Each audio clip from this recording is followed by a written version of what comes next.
Welcome. Please comment where you're watching in the world. Leave a like and sub if you enjoy the stories. I've been fortunate to have never had any traumatic dates, but I did have the displeasure of accompanying an acquaintance on a pseudo-double date meetup. For some contextual background info, this happened about 30 years ago when I was in my mid-20s. I was never a big dating fan.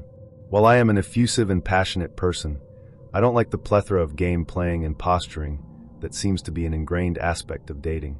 Coupled with the fact that my Asian Hawaiian upbringing taught me to be somewhat guarded and passive, it's easy to see why I didn't date very often in my formative face with tears of joy years. I didn't have a girlfriend till I was 25 and had only dated for separate people prior to that. Here's a little info about my friend George, real name. Met him at my gym in Honolulu. I believe he was about 3 to 5 years older than me. He was one of a group of guys that I trained with. We were all into weight training and running, and we all channeled this training into running events, biathlons, and/or triathlons. While I was a decent runner and the second fastest of our group, George was a way better overall athlete, and unlike me, was a solid swimmer and bicyclist too. I still own a Cannondale 10 speed bike he sold me back in the day. So one day George asked me if I would go with him to a bar. Being the no-nonsense guy I am, I asked why. He said he just wanted to go out for some drinks and wonder if I was interested. Even though I don't drink at all now, I still didn't drink much back in the day, so I knew there was an ulterior motive to his request. He said there was this girl he wanted to meet up with, but she wouldn't meet up with him unless she could bring her friend. So he was looking for a wingman, and he knew that I didn't have a girlfriend. Naturally, I told him I really wasn't interested, but he convinced me to go, and for the sake of brotherhood, I agreed, but I warned him that I was going to be me, for better or for worse, not an actor in his play. The bar was in Waikiki. That's all I can remember.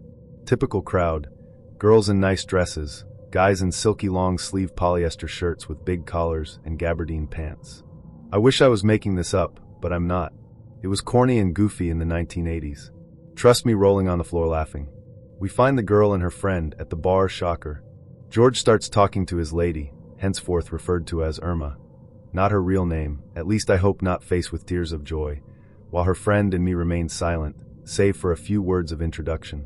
George and Irma continued to yak it up, playing leading roles in a garish play that encompassed every tired and formulaic dating cliché and body gesture that made me grit my teeth and want to bang my head against the nearest wall.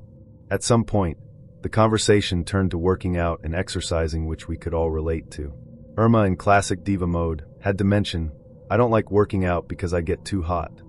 I responded, "So you don't like to sweat, huh?" You would have thought that I had just pissed on the queen. She responded, "Women don't sweat, they glisten." Weary face, I am not making this up. After about 30 minutes of this, with no end in sight, he was done. I couldn't do this any longer. I would rather have my teeth extracted one by one with a pair of rusty pliers. When I reach this mental state, I tend to lash out, with snarky behavior. Irma was about the same age as George, so she acted like she was mature than I am, and when I made a rare comment on something she said, she brushed my comment away and said that since I was younger, I wouldn't understand. I can't stand condescending people, so naturally I responded with, "How old are you?" I can tell this completely pissed her off, and I really didn't care. George gives me a glare, and I didn't care about that either. She responded with, "You never ask a woman how old she is."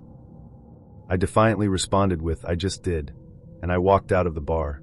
I saw so much red that to this day I don't remember if George followed me out or I just got ride home. I do remember that George and I never kept in touch much after that. In the grand scheme of things, this really wasn't that big a deal compared to a lot of other dating horror stories, but it was still entertaining for me, and my disdain for casual dating remains. So enough storytelling. Time for a workout. We agreed to meet at a bistro in Portland's Pearl District, a place called Ondina, known for its vibrant, open atmosphere. It felt safe, neutral, a good start. I walked in, told the hostess I was waiting for someone, and before I could even finish my sentence, she smiled, a little too wide, and said, "Oh, he's already here. He told us you'd be coming. Said you were the one with the dark hair and the scarf." Her tone was overly cheerful, almost conspiratorial, like she was rooting for this first date to go well, a pre-written narrative. That should have been nice, a warm welcome, but it immediately felt suffocating. It was presumptuous of him to announce my arrival, to describe me, before I'd even set foot in the door, before he'd even seen me. It felt like a small but deliberate move, staking a claim before I even got to the table. Red flag number 1, a whisper of static on the line. When I got to the table, he stood up quickly, smiling a little too wide, his eyes a shade too intense. On the table in front of him was a small, neatly wrapped gift, tied with a silver ribbon. I didn't know what to make of that. He said it was just a little something he'd found at an antique shop in Old Town Alexandria. I didn't care that it wasn't new. That wasn't the issue. The issue was that we'd never met before. Bringing a gift to a blind date felt like emotional overreach, like he was trying to force a level of intimacy that didn't exist yet, to bypass the natural progression of connection. It was an offering, but it felt more like a tether. Red flag number 2, a sudden cold spot in the room. Then, as we settled into conversation, he started talking about his ex. Not just casually, but with this weird, rehearsed cadence, as though he'd been waiting for an audience to deliver this monologue. He said, "My last girlfriend just up and left one day while I was out. Didn't even tell me she was leaving. Just disappeared." He paused, letting the words hang in the air, a theatrical beat. I remember feeling that sentence settle heavily between us, chilling the air that had been so vibrant moments before. He said it like he was the victim of something mysterious, an inexplicable tragedy, but there was no trace of confusion in his eyes, only a hard, simmering resentment. I work as a counselor specializing in trauma, and that set off alarms instantly. In my experience, women only leave that way, quietly, suddenly, when they're afraid. Afraid for their safety, afraid of retaliation, afraid of violence. Women who aren't in that kind of situation usually tell someone, ask for help, make a plan. His story didn't add up, and his tone confirmed what I already suspected. He wasn't just a victim, he was the reason. Red flag number 3, a sudden, blinding flash. When the evening ended, I felt a profound sense of relief more than anything. He insisted on walking me outside, down the cobbled streets of the Pearl District, and I didn't argue, just wanted to escape. We exchanged polite words, the standard, "it was nice meeting you" type of thing, and then, without warning, he leaned in and kissed me. It wasn't forceful, but it wasn't invited either. It was a declaration, a decision he'd made without consulting me, a final act of ownership for the evening. He just decided that because the date had happened, he was entitled to it. I froze, too polite, too conditioned to make a scene, but inside I was fuming, my skin crawling. Red flag number 4, a hand closing around my wrist. I thought that would be the end of it. I figured if I didn't call him again, he'd get the message. But a week later, I came home to my small apartment in the Hawthorne district, past the flickering neon sign of the Baghdad Theater, and found a message blinking on my answering machine. His voice, cheerful but somehow off, a little too close, a little too familiar. He said something like, "Haven't heard from you, just wanted to check in. Hope you're doing well. I was just thinking about that little coffee shop we passed on Belmont. Maybe we could grab a cup there sometime." That was when the uneasy feelings started creeping in, a cold dread seeping into the corners of my mind. The way he spoke, the timing of the call, I got the distinct impression he already knew when I'd be home to hear it. It wasn't just a random check-in. It felt calculated, a reminder that he was still there, still watching. I had that primal sense of being observed, of a boundary dissolving. It's hard to explain, but anyone who's worked with domestic violence survivors knows exactly what I mean. It's the feeling you learn not to question, a whisper of ancient fear. Red flag number 5, the shadow at the edge of my vision. I never called him back. I didn't owe him that. I figured any contact, even to say no thanks, would only feed his obsession. Something in my gut, that ancient knowing, told me that if I did, he'd show up at my door within minutes, a grinning specter. Looking back, there were smaller signs too, subtle shifts in the air around him. The way he held his head slightly tilted down when he disagreed with me, not in deference, but as if calculating something, preparing his next move. The way his eyes hardened, not because we had differing opinions, that's normal, healthy, but because he seemed personally threatened by any deviation from his narrative, any challenge to his control. It wasn't the content of our conversation that was alarming, it was his visceral reaction to not having complete ownership of it. I've met people since then who have quirks, flaws, baggage, who doesn't, but this was different. Every red flag tied into the same chilling thread, control. From the moment he told the restaurant staff I was the one he was waiting for, to the unwanted kiss, to the uneasy feeling that he was still watching afterward, perhaps from a dark car parked on my street. It was all about ownership, about asserting his will. Luckily, I met my husband not long after that, a good man, calm, grounded, steady, like the deep roots of an old-growth forest. When we started dating, I often saw a white pickup truck, a Ford F-150 with a rusted bumper, parked a few blocks from my apartment, sometimes in front of the vintage store on Division Street, sometimes near the park. I don't know for sure if it was the same man, and I never went outside to check. But I didn't need to. I just closed the curtains and went on with my life, grateful that I'd learned to listen when something deep inside whispered, "This isn't safe." All I wanted was someone to talk to me, so I downloaded Tinder. At first, I thought this place could be full of gold diggers. To be honest, I was right. I met some gold diggers through it. Though I wasn't there to get into a relationship, I was looking for someone who could just talk with me for a while. So after a few days, I met a young lady named, let's call her, Alia. Judging by her profile, she was pretty. Her Instagram was full of women's footwear. Maybe she or her dad owned a women's footwear shop, and some sunset pictures. And her bio was something like, "I will judge you by your shoes." We started talking. At first, she asked me about my work. At that moment, I thought she might be a gold digger, but I replied to that anyway. After that, I asked her about a few things. Her next question to me was about my childhood. I was like, WTF?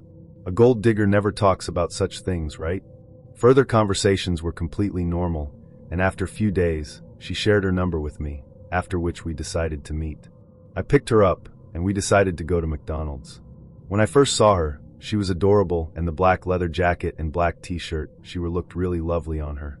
Upon seeing me, she looked at my sneaker, and then while looking at me, she smiled and said, "Kiski Radek Rahi? Chelo Jaldi. Who are you waiting for? Let's go." We entered the MCD, and because I still had trust issues with her, I left my wallet inside the car before leaving. She ordered a veg makalu tiki burger with cola, and I took the veg Mexican makalu tiki burger. While we were talking, she was often looking at my sneakers. I asked her about it and she said, "Those are cute," after which she asked me about her footwear. I kind of felt funny there.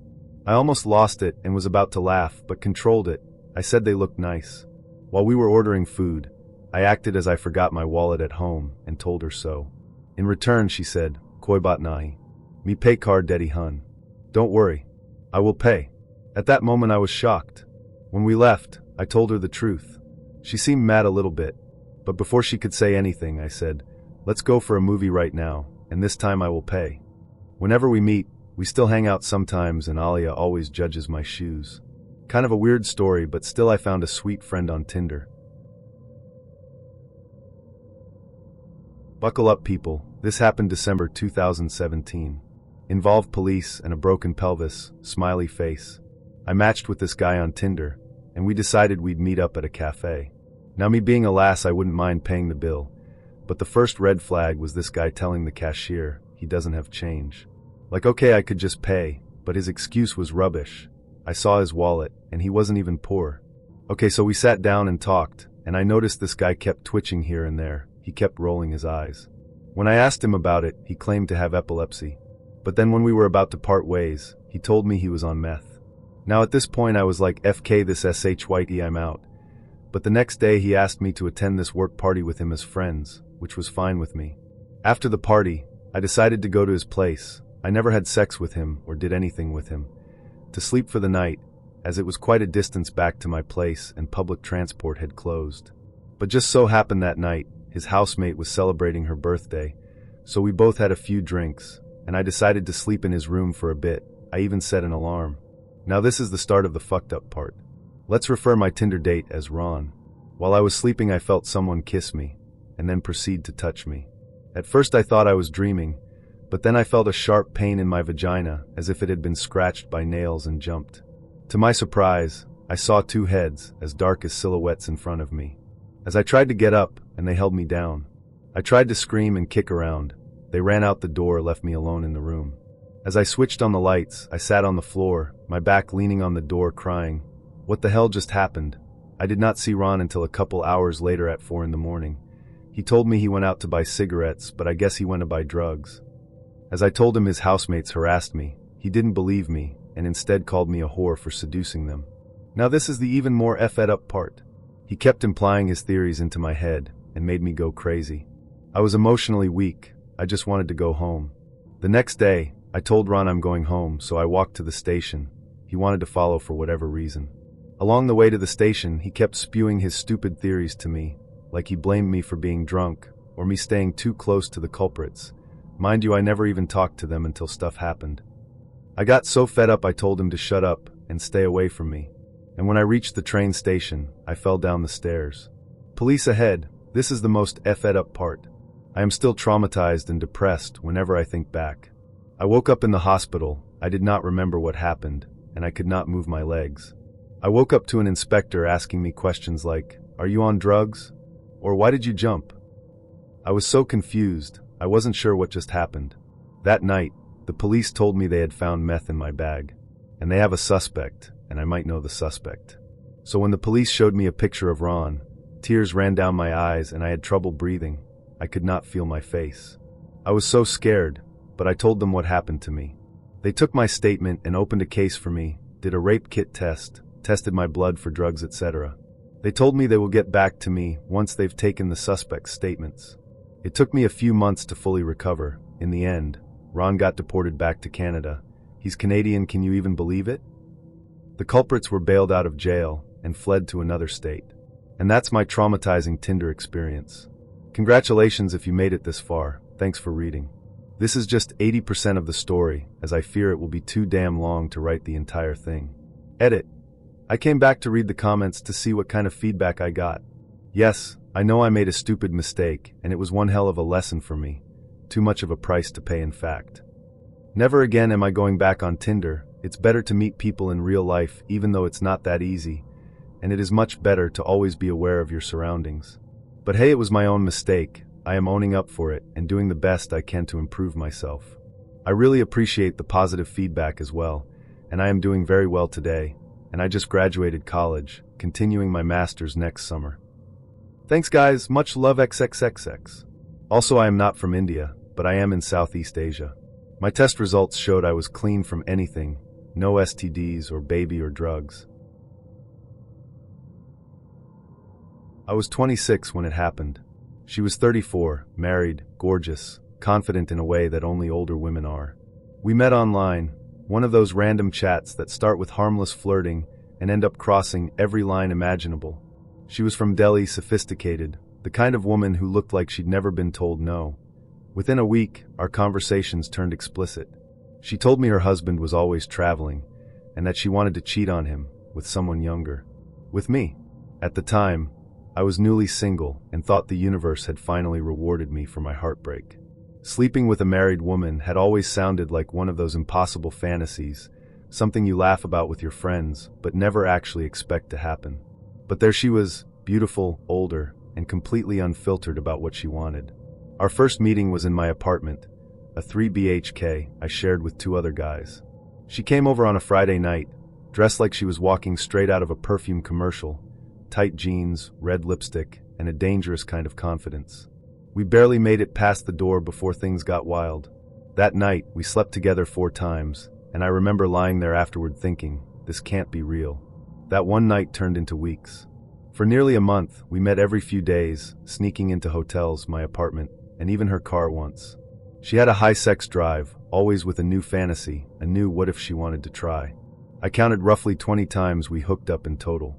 Somewhere along the line, I stopped thinking of her as someone's wife and started seeing her as an addiction. Then one night, she said something that changed everything. She wanted to do it in her own house. In her bed. The same bed she shared with her husband. At first I laughed. It sounded insane. But she wasn't joking. She said, "It turns me on to imagine you inside me where my husband sleeps." I thought maybe she just hated the guy and wanted revenge. I won't lie, I was into it. The thought felt dirty, taboo, and exciting in the worst way. So I agreed. Her house was huge, 2 floors, high walls, marble floors that echoed when I walked.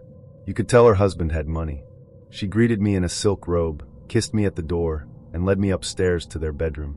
The bed was massive, neatly made, with family pictures framed on the wall.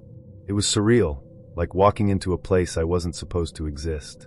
We started making out, and just when things were heating up, she whispered, "I want to try something new tonight."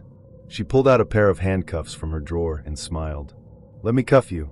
I want to be in control for once." I hesitated for a second, but went along. Why not? We'd done stranger things before. She fastened one cuff around my wrist, then stopped. Wait here. I'll be right back, she said, walking toward the kitchen. That pause, those few minutes, saved my life. I have this habit of drinking a glass of water before sex. Don't ask me why, it's just something I do. So while she was gone, I went to the kitchen, looking for a glass. I opened the refrigerator and froze. Inside, right on the middle shelf, was a human forearm. Not a prop. Not fake. A real human arm.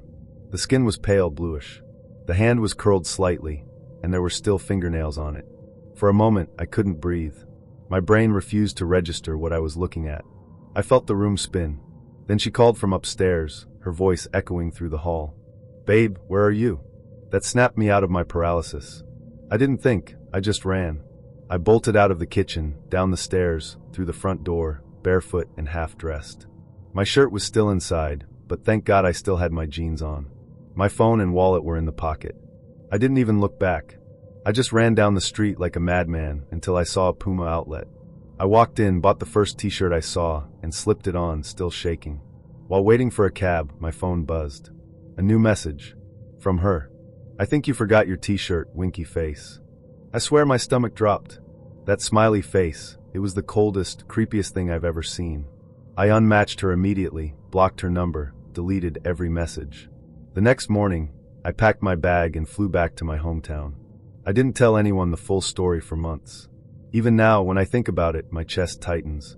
I didn't sleep properly for weeks. Every time my phone buzzed, I half expected it to be her again. Get ready for a ride. And please remember, before going on, that I was young and dumb at the time, and that I am much wiser now. Years ago, I matched with this guy on Tinder. Let's call him John. His profile picture was cute, boyish smile, nice hair, clean skin, and he had government employed listed as his occupation. That sounded respectable, right? The kind of job where he might wear a badge or a suit. Someone stable. Someone serious. We started chatting, and he was funny, polite, and surprisingly attentive. Within a week, we were messaging every night. It felt like something real was brewing. When he finally suggested we meet, I said yes without hesitation. He offered to pick me up from the mall near my place, so we could go somewhere from there. I know, red flag number 1. Never let a stranger pick you up. But like I said, I was young, idealistic, and absolutely convinced I was about to meet my future husband. When he arrived, I spotted him immediately, and my heart sank a little. He looked different. The pictures had definitely been edited. His face was covered with old burned scars, or maybe severe acne scars. It was hard to tell. I felt guilty for even noticing. Don't be shallow, I told myself. He's nice. Looks aren't everything. So I got in the car, buckled up, and smiled. That's when he said, "Hey, I just got transferred to a new office in the city. Do you mind if we drive by it before we go out?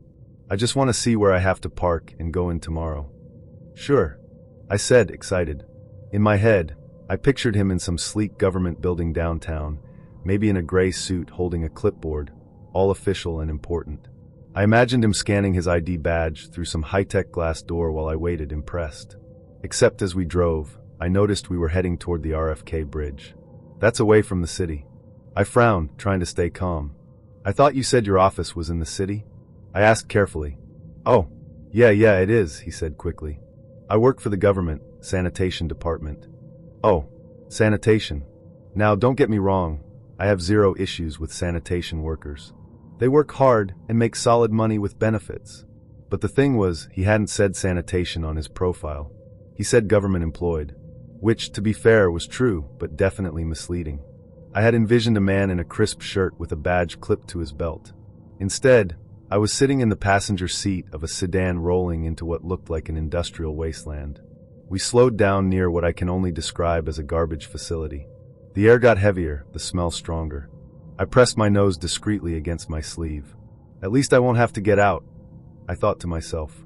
Just a quick look around, and we'll be off to dinner. Then he pulled over and put the car in reverse. "What are you doing?" I asked, forcing a smile. "Parking," he said, like it was obvious. "I wanted to see where the entrance of my building is, remember?" "Oh, do I have to get out?" He looked genuinely offended. "Well, of course. I'm not going to leave you in the car alone." "Oh, how chivalrous," I thought dryly. So there I was, in a cute little miniskirt and pumps, tiptoeing through gravel and God knows what, surrounded by the hum of garbage trucks. The smell was so bad it was physical, like it crawled inside my nose and refused to leave. I immediately texted my group chat.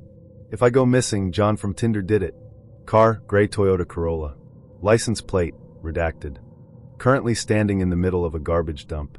Send prayers. He held my hand as we walked around, pointing out random things.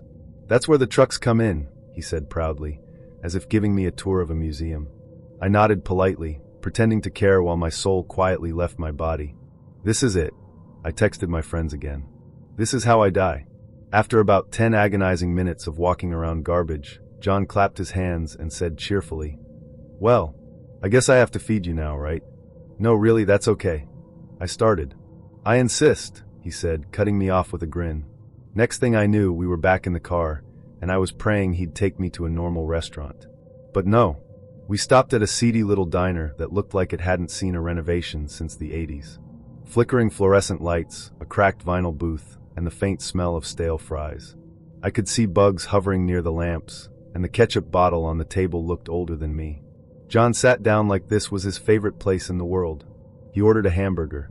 I asked for fries because I figured it was hard to mess those up. Then, in front of me, without hesitation, he reached into his water glass with his bare hand, scooped up a handful of ice, and popped it into his mouth. Crunch. Loud. Aggressive. Open-mouthed. I froze. He did it again. And again. Every few seconds, the sound of his teeth grinding ice echoed across the tiny diner. I couldn't even eat. My jaw was locked. I sat there staring at him, thinking, there's no way this man doesn't know how horrifying this is. He didn't. We drove back in silence. I think even he could feel the energy had died somewhere between the garbage dump and the bug-infested diner. When we finally reached the mall parking lot, he turned to me and said softly, "Can I at least have a hug?" I gave the world's most awkward pat on the back, murmured, "I'll call you," and bolted. I blocked his number before I even hit the escalator. And that, my friends, is how I learned that government employed can mean a lot of things, and that sometimes, when a man offers to show you his workplace, you should just say no and take the train instead. A few years ago, I was invited to this guy's place to hang out after talking a while. I got there late after work, and he greeted me, and we went in his place. First couple red flags were 1. He looked nothing like his pictures, and 2. He became immediately grabby and needy, like we were already a couple that missed each other. Odd. I told him to cool down and started asking questions about his pictures online, and he laughs and goes, "Oh, I've been using my brother's Tinder profile." Great. Should have left right then and there. Instead, I ask about interests like gaming. He showed me some games I had always wanted to play, and after maybe 5 minutes of watching me play, he attacks my neck. Now, I am usually all about biting and hickeys, but this feeling was not a turn-on in any way. It felt like a wet vacuum in odd parts of my neck, so I again pushed him off and told him to relax. He's getting the wrong idea. His response to that was, "But you sent me a sexy pic in that tank top. You can't do that and then back out. I am expecting you to follow up on that." Well, I immediately laugh, grab my keys, and explain this was a bad idea. "I need to go if you think I owe you anything." He realizes, oh rap, she's really going to leave, and starts begging me not to and to just hear him out. He then goes on a spiel about how difficult it is to be a single father and all the crappy things exes have done to him over the years. "Yeah, I feel bad people have wronged you, man, but don't make me pay for it by subjecting me like this." By this time it's about 2 a.m., and I need to get the hell back home. He follows me to my car, still asking, "Are you sure you want to leave? You can stay here. Please stay." I kindly repeat that it's time for me to get back and get rest in my own house when suddenly he grabs my hand hard. And this is why it's one of my worst Tinder dates, and states, "Okay, let me show you what you're missing out on by leaving." Squeezing my hand, he shoves my hand in between his legs and basically makes me wipe him from a hole to D, and I immediately scream, "Dude, EWWWTF," because not only was that disgusting, but he had these massive swollen balls, and then this weird tiny pee-pee head. It just all felt so gross and wrong, so after pushing him back and telling him to get the F off me, I hopped in my car, started laughing hysterically, and I didn't even care that it was 2 a.m. I left him there, and all the way out of the neighborhood started screaming, "OH my god. Super fail, never went on Tinder again." What did I learn? Don't ever go to a person's house for a first meet, Don't assume everyone tells the truth, and if your gut says something is wrong right away, do not ignore it. Get the hell out of there. I had just gotten out of a long 5 years relationship. I was broken, and to be brutally honest, I wanted to get in the sack with someone that was the exact opposite of my ex. I matched with this guy. He was 30, I was 22. We instantly hit it off. He had a beard, tall, was extremely funny and down to earth. An earthy/hippie personality that my ex was not. I thought to myself, I need this change. We spoke on the phone a few times, and his voice matched his picture. We told crazy life stories and just laughed and laughed. I hung up grinning ear to ear, anticipating on his next text. We eventually arranged to get together that weekend. Firstly, at the last minute before our date, he calls and says, "My truck won't start, can you pick me up?" Okay, sure, he lives 10 minutes from me, so why not? Life happens. So I pull up, and he's exactly how I pictured. We're flirting and laughing. I expected slight awkwardness, but there was none. Checkmate. Winner winner chicken dinner. Haha. Well, he suggests dinner at this bar that he frequents at, that turns into a club at night. We're in downtown on a Friday night, and this place is packed. He chats with the bartender and introduces me, who barely acknowledges my presence, but whatever. Chalked it up to a busy night, no big deal. As we start talking and having a few, he repeatedly tells me that he's paying for everything. Firstly, that is not dating etiquette regardless, but I had a feeling he wasn't up to date with the whole dating scene. I even knew this being out of it since I was 17, so basically never. I noticed that he barely pays attention to me, talking about himself and his life. At one point he mentions, "You have no idea the things I've seen and gone through." I instinctively laugh awkwardly and quickly change the subject. "I just freaking met you, dude, what?" Our conversation wasn't even remotely close to any hard topic. At this point he gets even more serious, while I'm awkwardly laughing, hoping it'll lighten the mood again. He says, "I have a proposition for you. I'm a dom, meaning dominatrix. I want to have a dom and submissive relationship with you. Basically 50 Shades of Grey for anyone familiar. Basically this handsome jackass wants to tie me up, whip me and fuck my brains out." My naive self is thinking, sure, no questions asked, when can we start? I'm not the brightest crayon in the crayon box apparently. Face palm. Anyways, fast forward to later in the night. So I inevitably, despite my best judgment, end up getting trashed, and my aunt had to pick us up. It was terrible. I saw him again after this. I know, face palm. Fast forward the next weekend. I had just left a bachelorette party. I had a couple, not too many to drive, and he texts me, "What's your decision? I want you all to myself." When I leave I head to his house, but he refused to sleep with me. He would egg me on, to the point his face is between my legs, obviously acting like he wanted to, then would stop and say, "I know I'm 30, but I've only slept with 2 girls, and you'd have to work for it." What? Didn't you just suggest having a BDSM relationship with me precisely 8 days prior? Then drumroll please. He says, "Actually, I really can't sleep with you because my dick is broken. I fell off a ladder at work and I landed on it." Does he not understand that I work in healthcare, and despite my age I'm not an idiot? You need to be hard and land on it for it to be broken.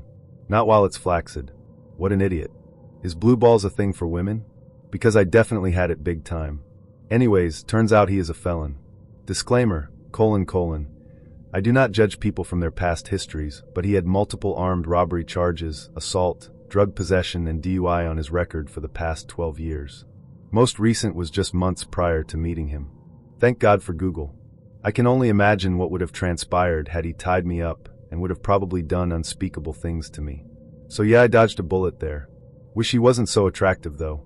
Inevitably it didn't stop me from dating on Tinder, and I won't get into those slightly crazier stories, because frankly I'm embarrassed at my poor choices I've made years ago.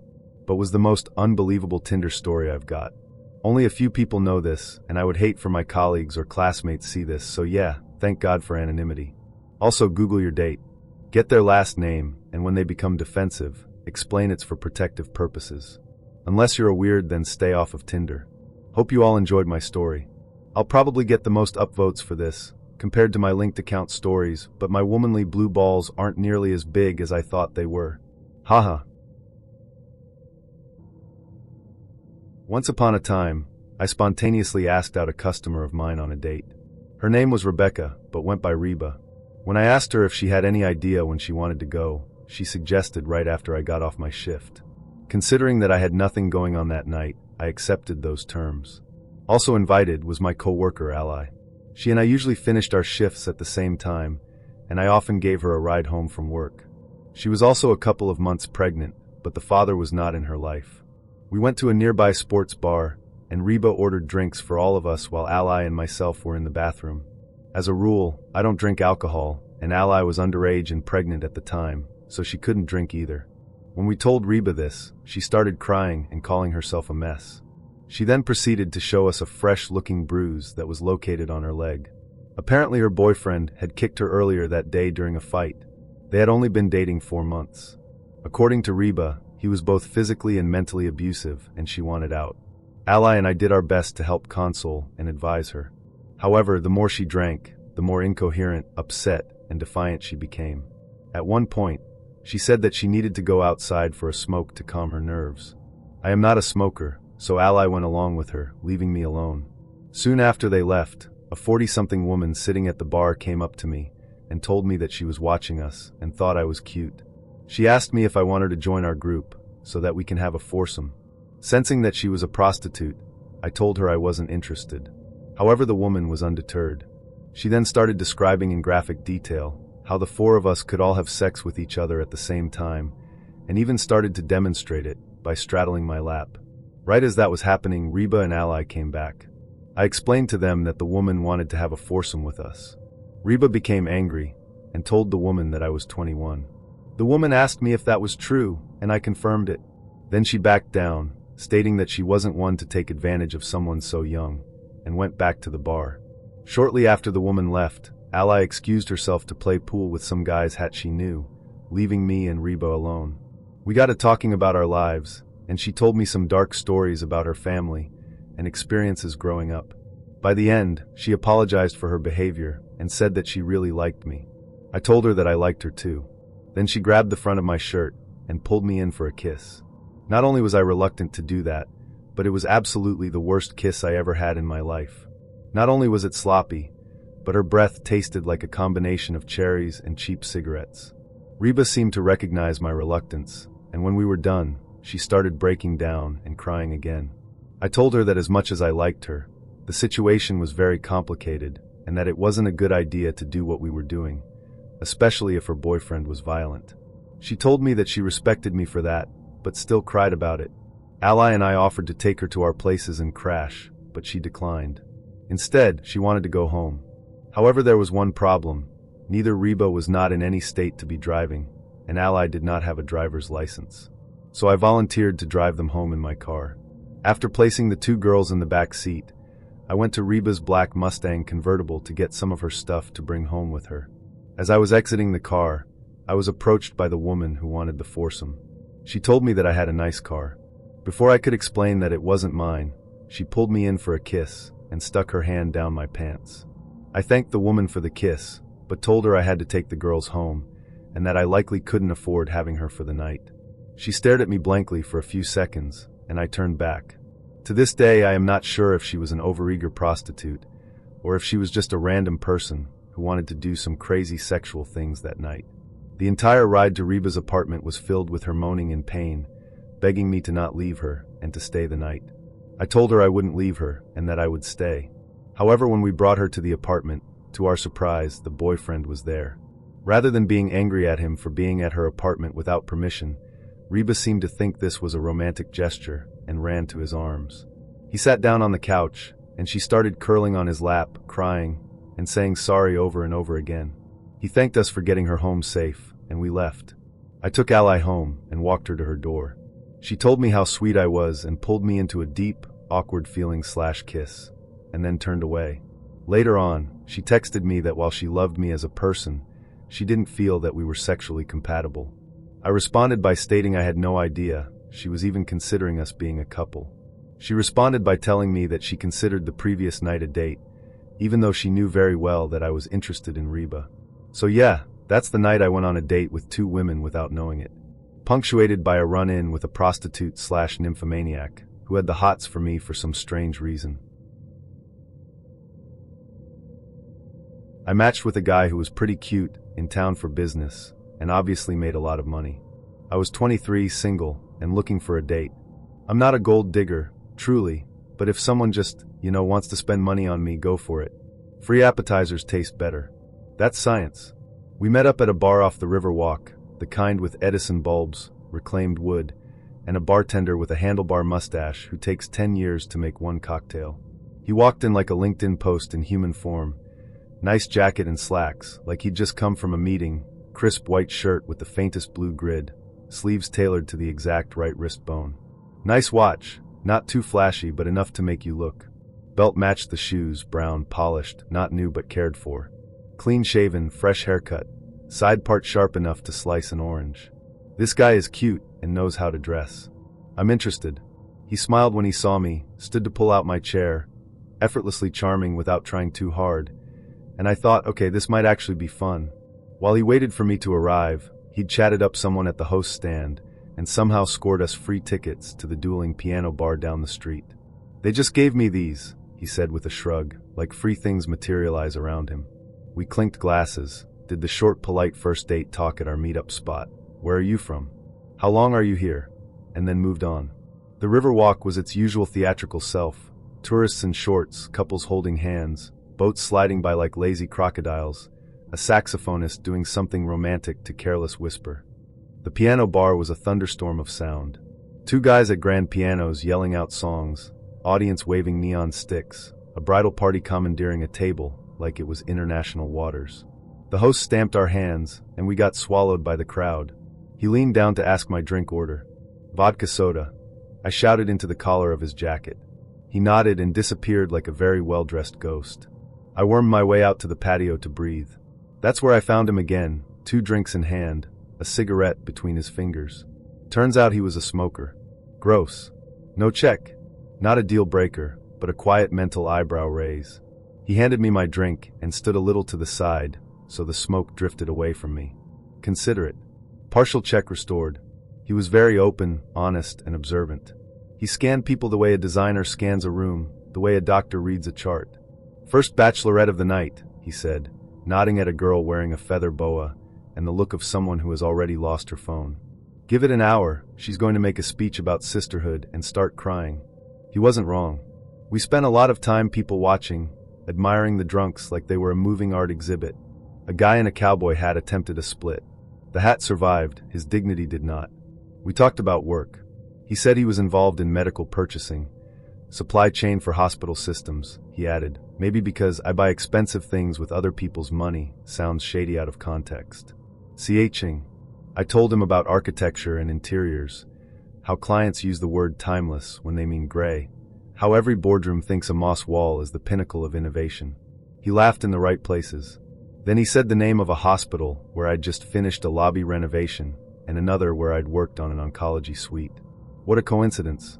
He rattled off vendors and materials like someone reading my group chat. It was impressive. And with medical work, there's always a tiny adrenaline buzz when you realize your worlds are smaller than you think. Inside, a woman in a sequin dress paid the pianist $20 to play Mr. Brightside. I felt a collective groan, and then the irresistible pull to sing the whole thing anyway. After a couple of those big sing-alongs, he tilted his head and suggested we move to the more quiet bar below the pianos. Somewhere we can hear ourselves, he said. My eardrums sighed with relief. Downstairs it was low-light, leather banquettes, and jazz that made you want to order something brown and pretend you had complicated problems. We slid into a corner booth. He ordered us around before the bartender even arrived. Somehow they knew each other already. And the first thing I noticed, now that I could actually watch him without strobe lights and smoke, was the way he paid. Every round of drinks, he pulled out a fresh $100 bill. Crispy, unbent, a little theatrical. Our drinks were never more than $20, even with tip.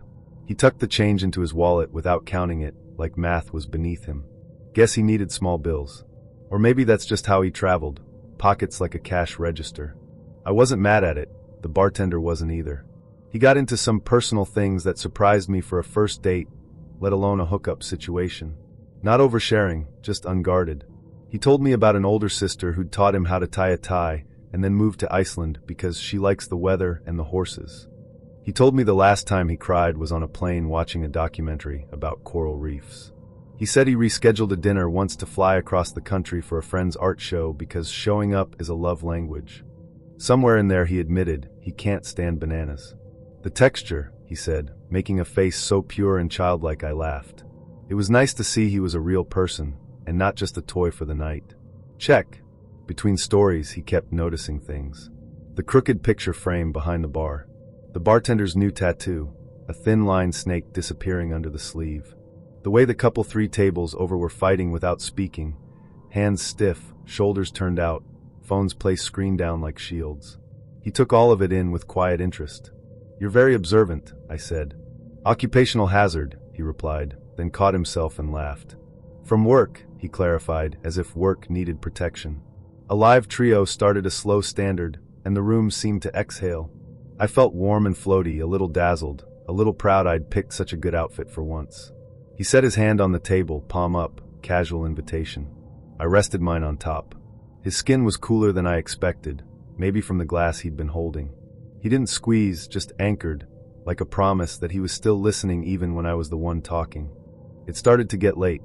I did the responsible thing and started pointing him back toward his hotel. Wrap the night while we still liked each other. I made some joke about client breakfasts and 8 a.m. meetings. He nodded like he agreed, stood up, and then, smoothly, confidently, took me by the elbow and started steering us out. His fingers glided down from my elbow to lace with my fingers. Well, alrighty then. I had assumed he was interested, but now that it was confirmed, game on.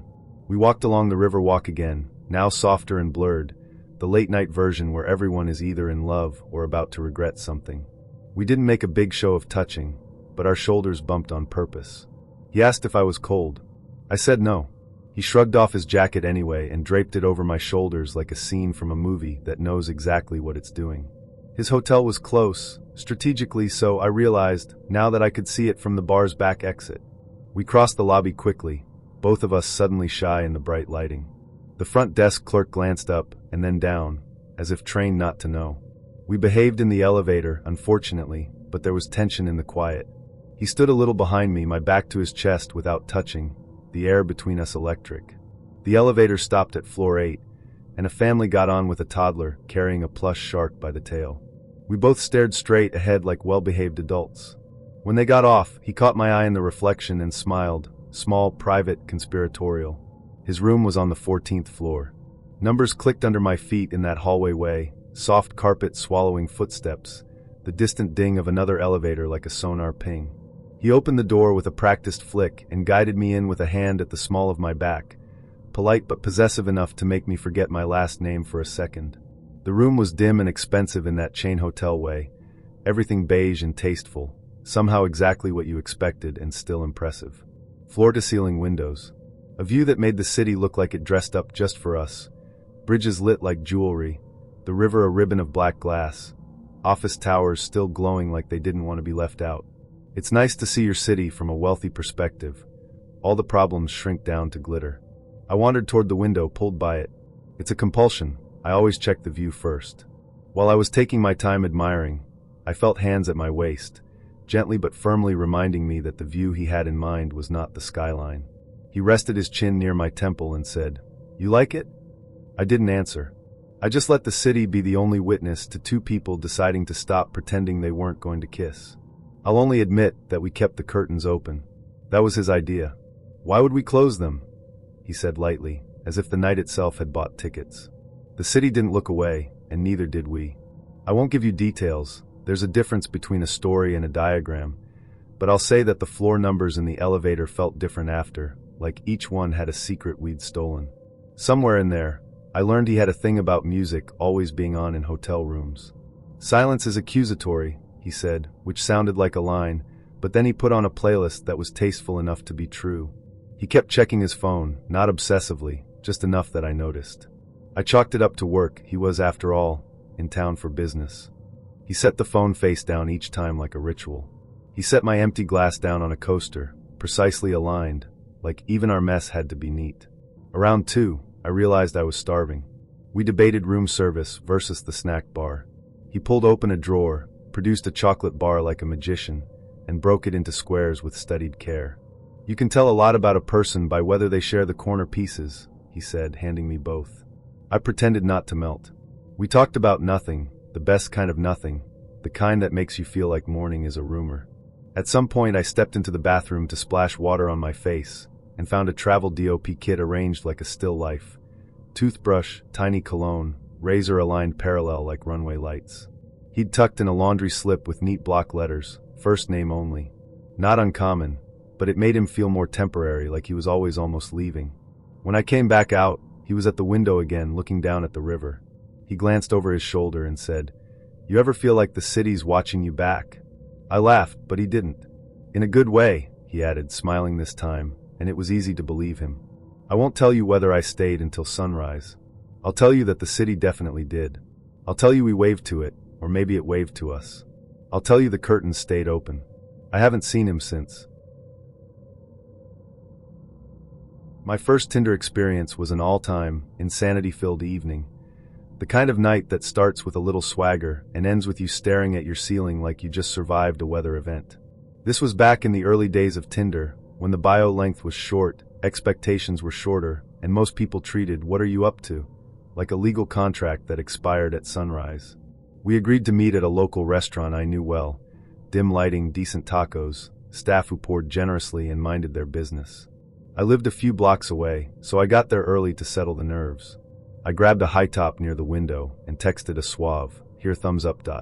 A few minutes later, in walked my date with a friend. "Hey, this is just for safety," she chirped, cheerful, like she'd brought a cardigan. I tried not to look surprised. The friend gave me the quick once-over, that silent scan for red flags. Eyes, shoes, whether I owned socks. They both looked younger than the age she'd listed on Tinder, fresh-faced, dewy, like they still believed in sunscreen, and my internal smoke detector beeped once. Then the server asked for IDs. They handed over their driver's licenses without a blink, both over 21. Okay, biggest hurdle cleared. The server even chuckled, all good, and took our drink order. I exhaled. We started with chips and salsa and a couple of cocktails, and the banter slid into an easy groove. They were a duo in every sense, matching laughter, shared side eyes, a tag team rhythm that made it feel like I'd walked into a podcast mid-episode. Conversation got flirty, then suggestive, the way early Tinder nights did. Jokes that landed a little lower each round. Fingertips that lingered an extra beat. I wasn't naive about where this might be going. I was, however, trying to be the adult in the room as the room got warmer. I ordered appetizers, then a second round. They got carded again for the drinks, new server, and produced their IDs like well-practiced magicians. We toasted to bad decisions with good intentions, and they cackled. Somewhere between "so what do you do?" and "what are you into?" We drifted into that territory, eye contact that makes the air feel charged, a kind of wordless pact forming under the table. Remember, this was the era when Tinder was mostly about chemistry plus logistics. After the plates were cleared, they looked at each other, then at me. "We could come by yours for a nightcap," one of them said, casual but intentional. The friend nodded. "Just for a bit," she added, which always means until it's not. I lived close. They'd follow in their car. Seemed simple enough. We caravanned to my place with me in front, windows cracked for the cool night air. The radio felt too loud and the silence too quiet, so I tuned to an oldie station and made a game of the red lights. They tailed me tight, like a shadow that knew where I was going better than I did. At a stop, I glanced in the rear view and caught the two of them laughing, the kind of laugh people have when they've already decided the night will be a story. We pulled into my driveway, and the electricity that had been building snapped into place. As soon as I unlocked the door, the temperature in the house rose 3 degrees. Shoes kicked off in the entry. Laughter ricocheted down the hallway. They were not just friends, and I was not surprised. The air had that fizzing quality, like champagne poured a little too fast. I showed them the living room, the kitchen. "Make yourselves at home," then walked them toward the bedroom with "I'll grab us some drinks" and a mental checklist. Music, lights, consent, condoms, water. Always water. I left them with the door half closed, went to the kitchen, and poured 3 honest drinks. My hands were steady, which was a miracle. The house felt smaller, like the walls had scooted in to watch. When I came back, the half-closed door was a suggestion, not a barrier. They were on the bed, half-dressed, laughing into each other's shoulders.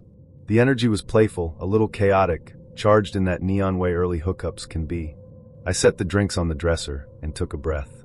"Everybody good?" I asked, with that check-in tone that helps the room remember we're people first. Nod. Nod. Green lights all around. What followed stayed on the right side of fun. Enthusiastic, consensual, more comedic than cinematic at points. I eased into guiding the moment, so no one got lost in the momentum. At one point, I asked one of them to sit at the edge of the bed and hold her friend's ankles. We were improvising a PG-13 wrestling match, and I used soft ties on the headboard to keep wandering hands from getting in the way. Nothing wild, nothing painful, just a little don't move for a second, so I could tease without losing the plot. I kept the vibe light, checking in with a look or a laugh, always keeping an eye on the friend. Playful chaos, guardrails intact. And then, a sound cut through the room like a whistle. A phone buzzing. Then buzzing again. Then again. Not a single text, more like a notification waterfall. We paused. The friend on the edge glanced at the nightstand. Buzz. Buzz. Buzz. I tried to be cool about it. Persistent, I joked. Tell your boyfriend to take up knitting or something. They both said, almost in unison, we don't have boyfriends. Buzz. Buzz. Okay, so who? It rang. The vibration rattled the wood. I reached over, grabbed the glowing rectangle, and handed it to the closest hand. As I passed it, my eyes flicked to the caller ID, and my stomach went cold. Not Babe. Not Liam. Not Uber. Mom and Dad. 2 contacts, both calling one after the other, overlapping, Mom and Dad. That is a multi-alarm fire. I said, eloquent. The friend took the call with a practiced, breezy hey. That did not match the situation. A voice launched into an immediate parental monologue. Her face did a slow-motion change from relaxed to caught. We're just out. It's fine, she said. A pause. What do you mean you're outside? The room tilted. I felt every molecule in my body sit up straight. Outside? As in here? The other girl grabbed her own phone, eyes darting. More buzzes, more notifications. Turns out they were roommates, friends who lived together at one of their parents' houses. They'd been on family phone plan probation for some earlier incident, and Find My Phone was not a rumor. It was a GPS-blinking, steel-toed boot of a reality. The parents had driven to the dot. To my dot. I snapped, fully sober in an instant. Okay, this is over, I said, voice calm in the way only panic can make it. Get dressed. Now. No one argued. There is a special speed to getting dressed when you are very, very motivated by the idea of not meeting someone's parents half-clothed. Buttons found holes they'd never met before. Shoes found feet by sonar. As we scrambled, the parents called again. Again. Knocked. Not yet. Thank every god. The girls moved around the room in a kind of quiet, synchronized chaos, stuffing phones, grabbing bags, smoothing hair at the speed of light. I killed the music, opened the bedroom window a crack, habit, superstition, who knows. My heart pounded so hard I could feel it in my teeth. We hustled toward the door like we'd practiced it, lights off behind us, the house suddenly an accomplice. Just go straight to your car, I whispered. If they're on the street, keep walking. Don't bring them to my porch. Do not let this become a scene. They nodded like soldiers. We opened the front door to the soft thud of late-night quiet. No one on the porch. Thank you, universe. On the sidewalk, 2 stunned parents in pajamas were scanning house numbers, arguing in that hissed, embarrassed way people do when they're too angry to be loud. The girls slipped out. Whose house is that? The dad said, pointing vaguely. Wrong house, right fear. Are their parents home?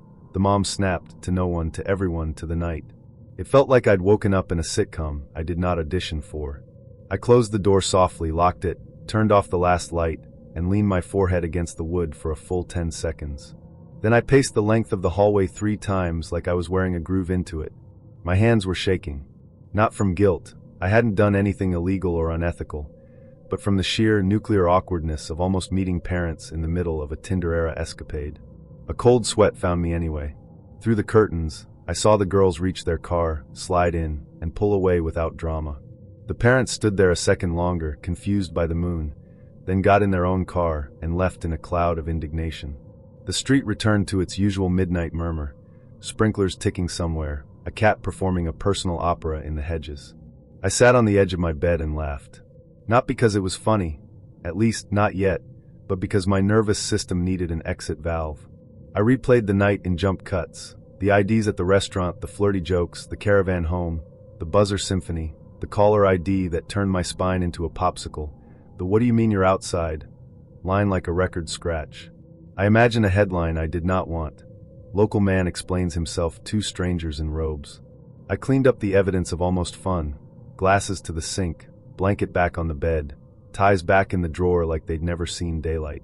Then I stood in the dark living room, listened to the house settle, and promised myself a sabbatical from chaos. I deleted the Tinder app that night and left the little gray X on my home screen like a scar. For a year, I told anyone who asked that I was taking a break from the scene, which was grown-up code for once I almost had to talk to someone's mom while barefoot. If there's a moral, there is, and it's wearing a reflective vest. It's this: the early Tinder era was a carnival, lights, noise, thrill rides, and the occasional surprise safety inspection. Everyone told stories about safe and boundaries, but very few of us were actually prepared for the practicalities of real-life consequences, like family plan GPS and pajama-clad parents with the investigative intensity of small-town detectives. I learned to ask better questions. Whose place do you live at? Is now on the pre-flight checklist, right after are you cool with X? And do you have any allergies? I also learned that we brought a friend for safety sometimes means we are a hurricane with matching nails. And I learned that there is no sound more sobering than a phone buzzing relentlessly in a quiet room where the vibe was 2 seconds from becoming a memory. I also learned I can move very, very quickly when motivated by the words, "We're outside." A year later, I did re-download the app, older, wiser, grayer at the temples, and with a standing house rule that if anyone's parents, parole officer, landlord, or pastor might show up mid-evening, we reschedule for literally any other time. But I still think about that night sometimes, the ridiculousness, the flirtation, the near miss.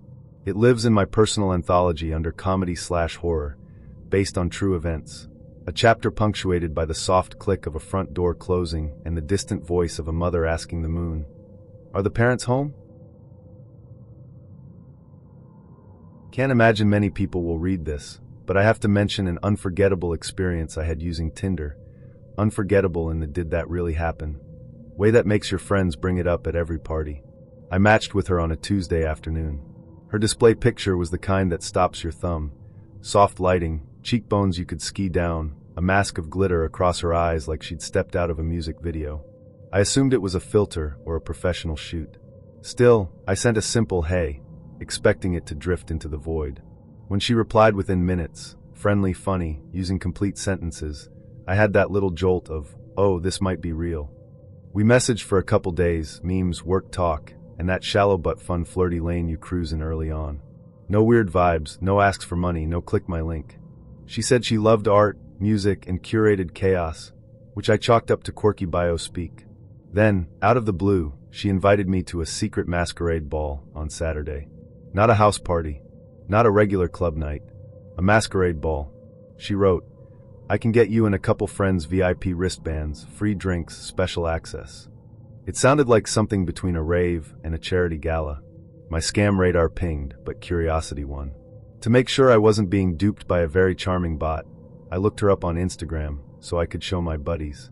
There she was, over 10K followers, a grid full of events, costumes, and collaborations with DJs I'd actually heard of. Not famous, but local influencer famous. I was impressed but not suspicious. "She's legit," I told my friends. "Seems like she's connected." 2 of my buds were in before I finished the sentence. Saturday came and we leaned into the bit. Shirts ironed, shoes cleaned, discount masks from a party store because when in Rome. The address led us to an old brick building that looked abandoned from the street, the kind of place you'd location scout for a heist film. A velvet rope, a single floodlight, and a bored bouncer reading names off a clipboard set the tone.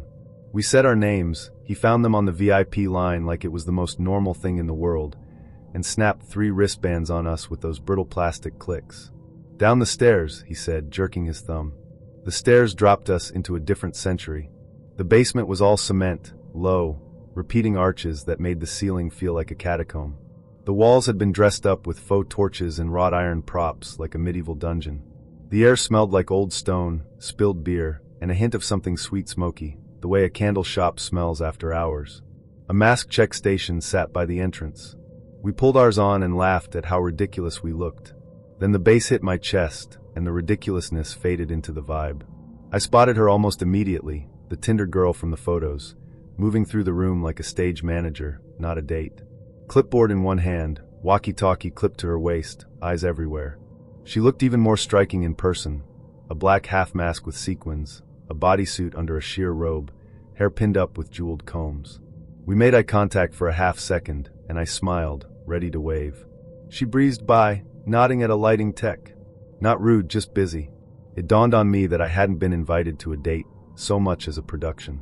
We wove our way to the VIP corral, a raised platform with a view of the dance floor, and a small bar staffed by a guy who looked like he'd invented mixology. There were 5, maybe 6 other dudes already there, sipping cocktails and doing the casual lean like they belonged. I struck up conversation with one of them, and right out of the gate he said, "You here because of her name?" I said yes. He grinned. "Same. Met her on Tinder this week." 2 other guys nodded. Lightbulb, this was less Prince Charming ball and more influencer funnel. I had a brief, deflated moment, like thinking you're in the main cast and then realizing you're part of the crowd scene. But the drinks were, in fact, free, the DJ was excellent, and my friends were in full let's make a memory mode. We decided to enjoy it for what it was, a strange, fun night out courtesy of the internet. The DJ had the room on a string, house into disco edits into something orchestral, and the crowd obeyed. Costumes ranged from Halloween store clearance to I own a sewing machine and a vision. At some point the lights dipped further, the music cut mid-beat, and a different sound crept in, low drums and eerie cinematic swell. The room turned toward the stage like it had been cued. She appeared, my Tinder match, now in elaborate lingerie with a jeweled harness, barefoot, eyes rimmed in metallic paint that caught the light like a cat's. Beside her, a guy in black with a shaved head and a focused expression carried a torch that threw off an athletic flame. He set up a heavy wooden table center stage, its surface glinting with something slick. A hush fell that you don't usually get in a nightclub. She climbed onto the table and reclined like a statue. He produced a metal bowl of foam, thick and pearly, the kind of thing you'd see at a chemistry show and tell, and spread it across her arms and legs with quick, practiced strokes. The scent clicked, that clean, alcohol-adjacent smell of stage fuel. A safety person in black hovered nearby with a fire blanket and a small extinguisher, calm, alert. Then the torch kissed the foam and blue-orange arcs danced across her skin. Flames curled and roared along the trails he'd laid, skimming like liquid light over her arms, her midriff, her thighs. She didn't flinch. She didn't even blink. The crowd collectively gasped, then hooped, then went silent again because the sight pinned you to the floor. He traced lines of fire, then snuffed them with a sweep of his palm or a damp cloth, only to relight elsewhere, building patterns like calligraphy. It was part circus, part ritual, part Vegas, executed with that unnerving precision that separates professionals from people who end up in cautionary tales. I felt the oddest mix of things, adrenaline, awe, and this very specific, very comedic awareness that I had been catfished, not into romance but into attendance. She wasn't pretending to be someone else. She'd just omitted the part where I was a warm body boosting her event's energy. Standing there with a VIP wristband and a free drink, watching my would-be date turn herself into a human candle, I couldn't exactly claim harm. But it was a lesson wearing sequins. The act ended with a flourish, her arching up into a final bloom of flame that blew out in a soft whoosh as the room exhaled, and then the lights shifted back to club mode like nothing had happened. She slid off the table, bowed with the torch guy, and disappeared behind a curtain, instantly back to business, headset on, clipboard up. The DJ launched into an ecstatic anthem, and the dance floor erupted like someone had pressed unpause on a video game. My friends were buzzing. Dude. One of them mimed flames with his hands.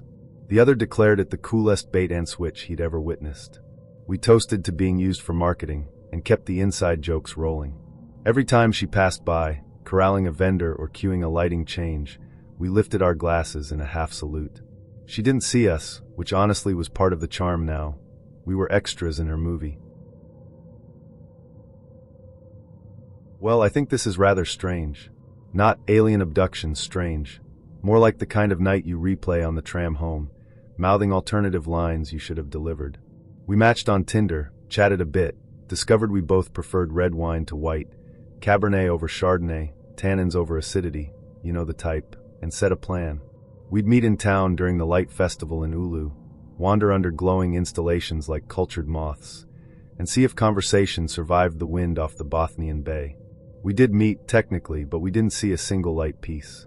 It was February cold, the sort of air that makes your eyelashes feel armored, so we ducked into the first warm bar with fogged windows and never left. 2 glasses of something Spanish later, the lights could have been fireworks, and I wouldn't have known. She was dry-witted, the kind of person who smiles with one half of the mouth first. We compared favorite roasteries, traded minor complaints about winter cycling, studded tires or bust, and agreed that white wine tastes like someone apologized for grapes. Somewhere between glass 2 and 3, we made a grown-up plan. Next date at her place. We'd cook together, then sauna. Her place specifically because she had a sauna and I didn't, and because, as everyone knows, asking a Finn to skip a sauna is like asking a priest to skip Massachusetts. She also warned me about her pets. The dog was, in her words, suspicious by nature, while the cat thinks every stranger is its long-lost lawyer.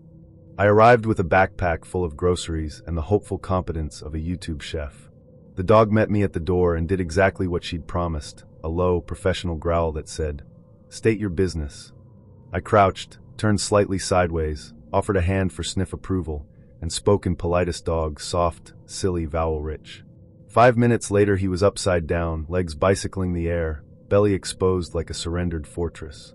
The cat, meanwhile, gave me the look of a maitre d' deciding whether my shoes met the dress code, then butted his head into my shin as if to say, "He'll do." As planned, by which I mean I cooked. She poured wine, put on a playlist that sounded like melancholy glaciers, and leaned on the counter asking the kind of questions that make time hop. Where I grew up, the smell of my grandmother's kitchen, whether I think cilantro tastes like soap, I do not. I'm not cursed. I made garlic butter salmon with roasted potatoes, and a salad too earnest to be delicious. She chopped dill with an alarming, professional confidence. Every so often the dog would materialize, hopeful, then remember he was suspicious and retreat 3 steps to maintain mystery. Then sauna time. If you haven't done it the Finnish way, know this. It is both very simple and very sacred. You wash, you sit, you breathe heat. Nakedness is incidental, steam is the point. We stepped in, skin prickling, the cedar bench warm against calves and palms. The Kiowas hummed.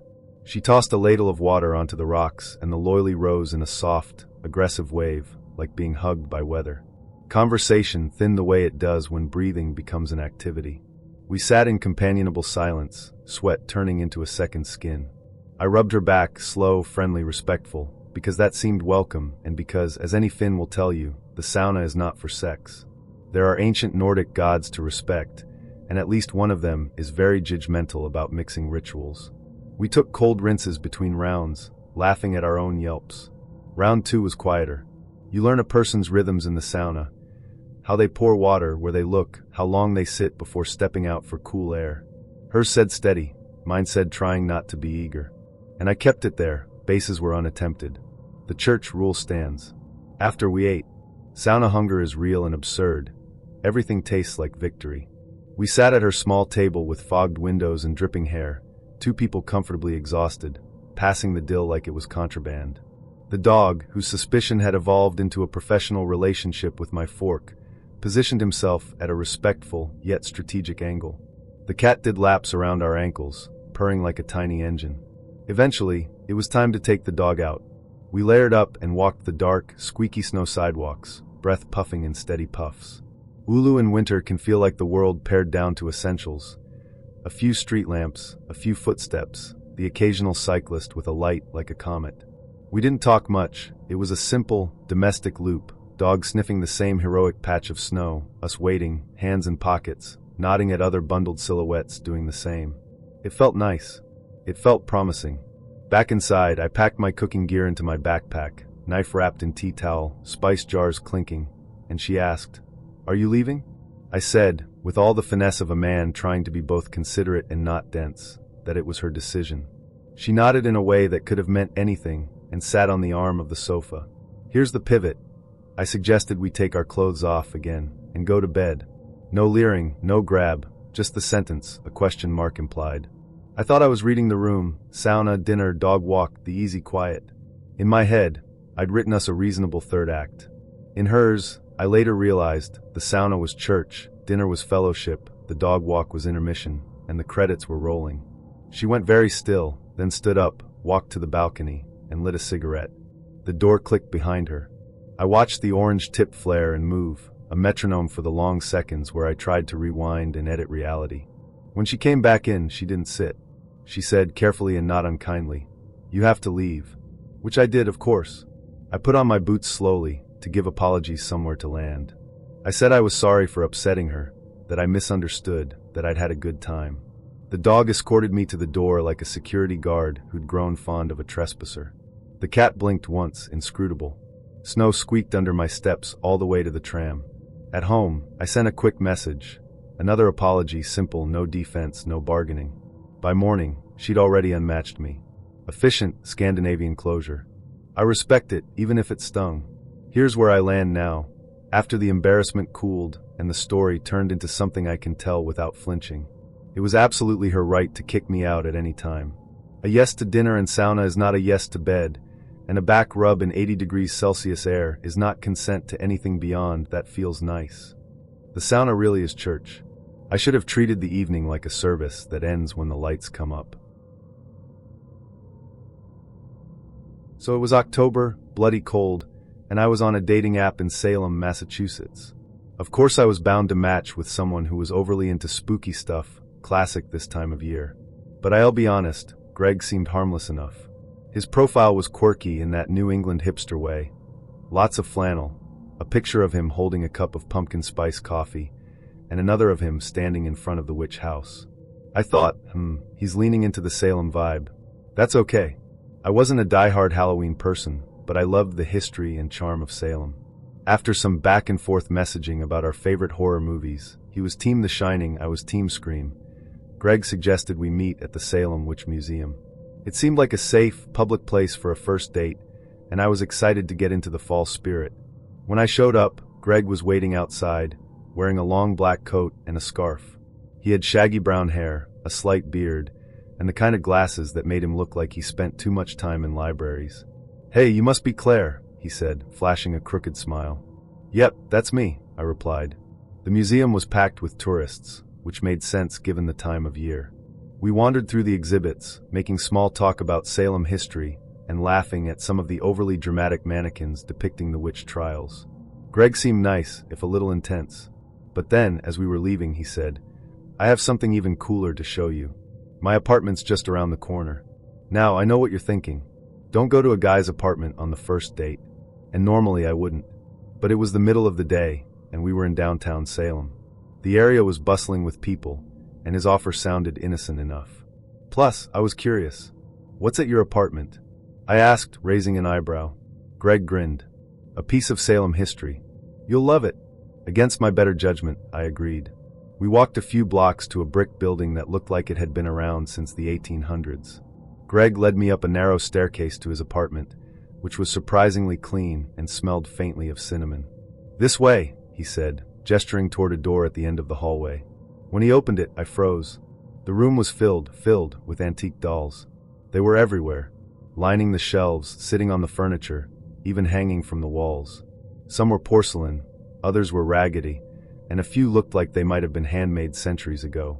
Their glassy eyes seemed to follow me as I stepped inside. "Welcome to my collection," Greg said, beaming like a proud parent. I laughed nervously, thinking this had to be a joke. "Wow, this is a lot of dolls."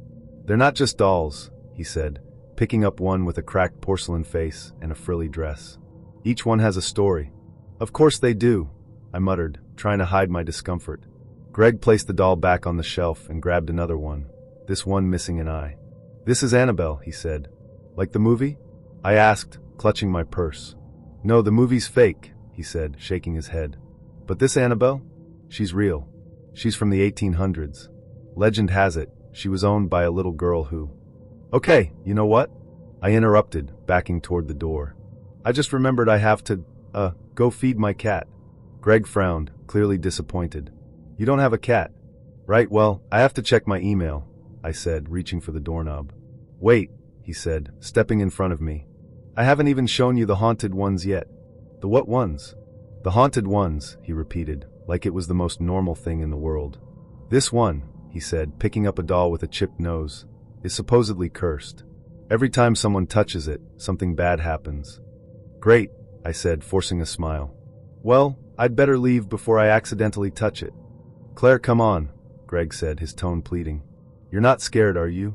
"No, I'm just busy," I said, practically yanking the door open. "Thanks for the tour, though." I bolted down the stairs, my heart racing. As I reached the street, I swore I heard a faint giggle behind me. I didn't look back. The next morning, I woke up to a text from Greg. "I hope you're okay," it read. "Why wouldn't I be?" I replied, confused. "You left so quickly," he said. "Sometimes the dolls don't like that." I stared at my phone, debating whether or not to respond. Finally, I typed, "Very funny," and hit send. But Greg wasn't joking. "They're protective," he wrote. "Especially Annabelle." "Okay, I am out of here. See you never, Greg." It started with a voice, not hers but mine.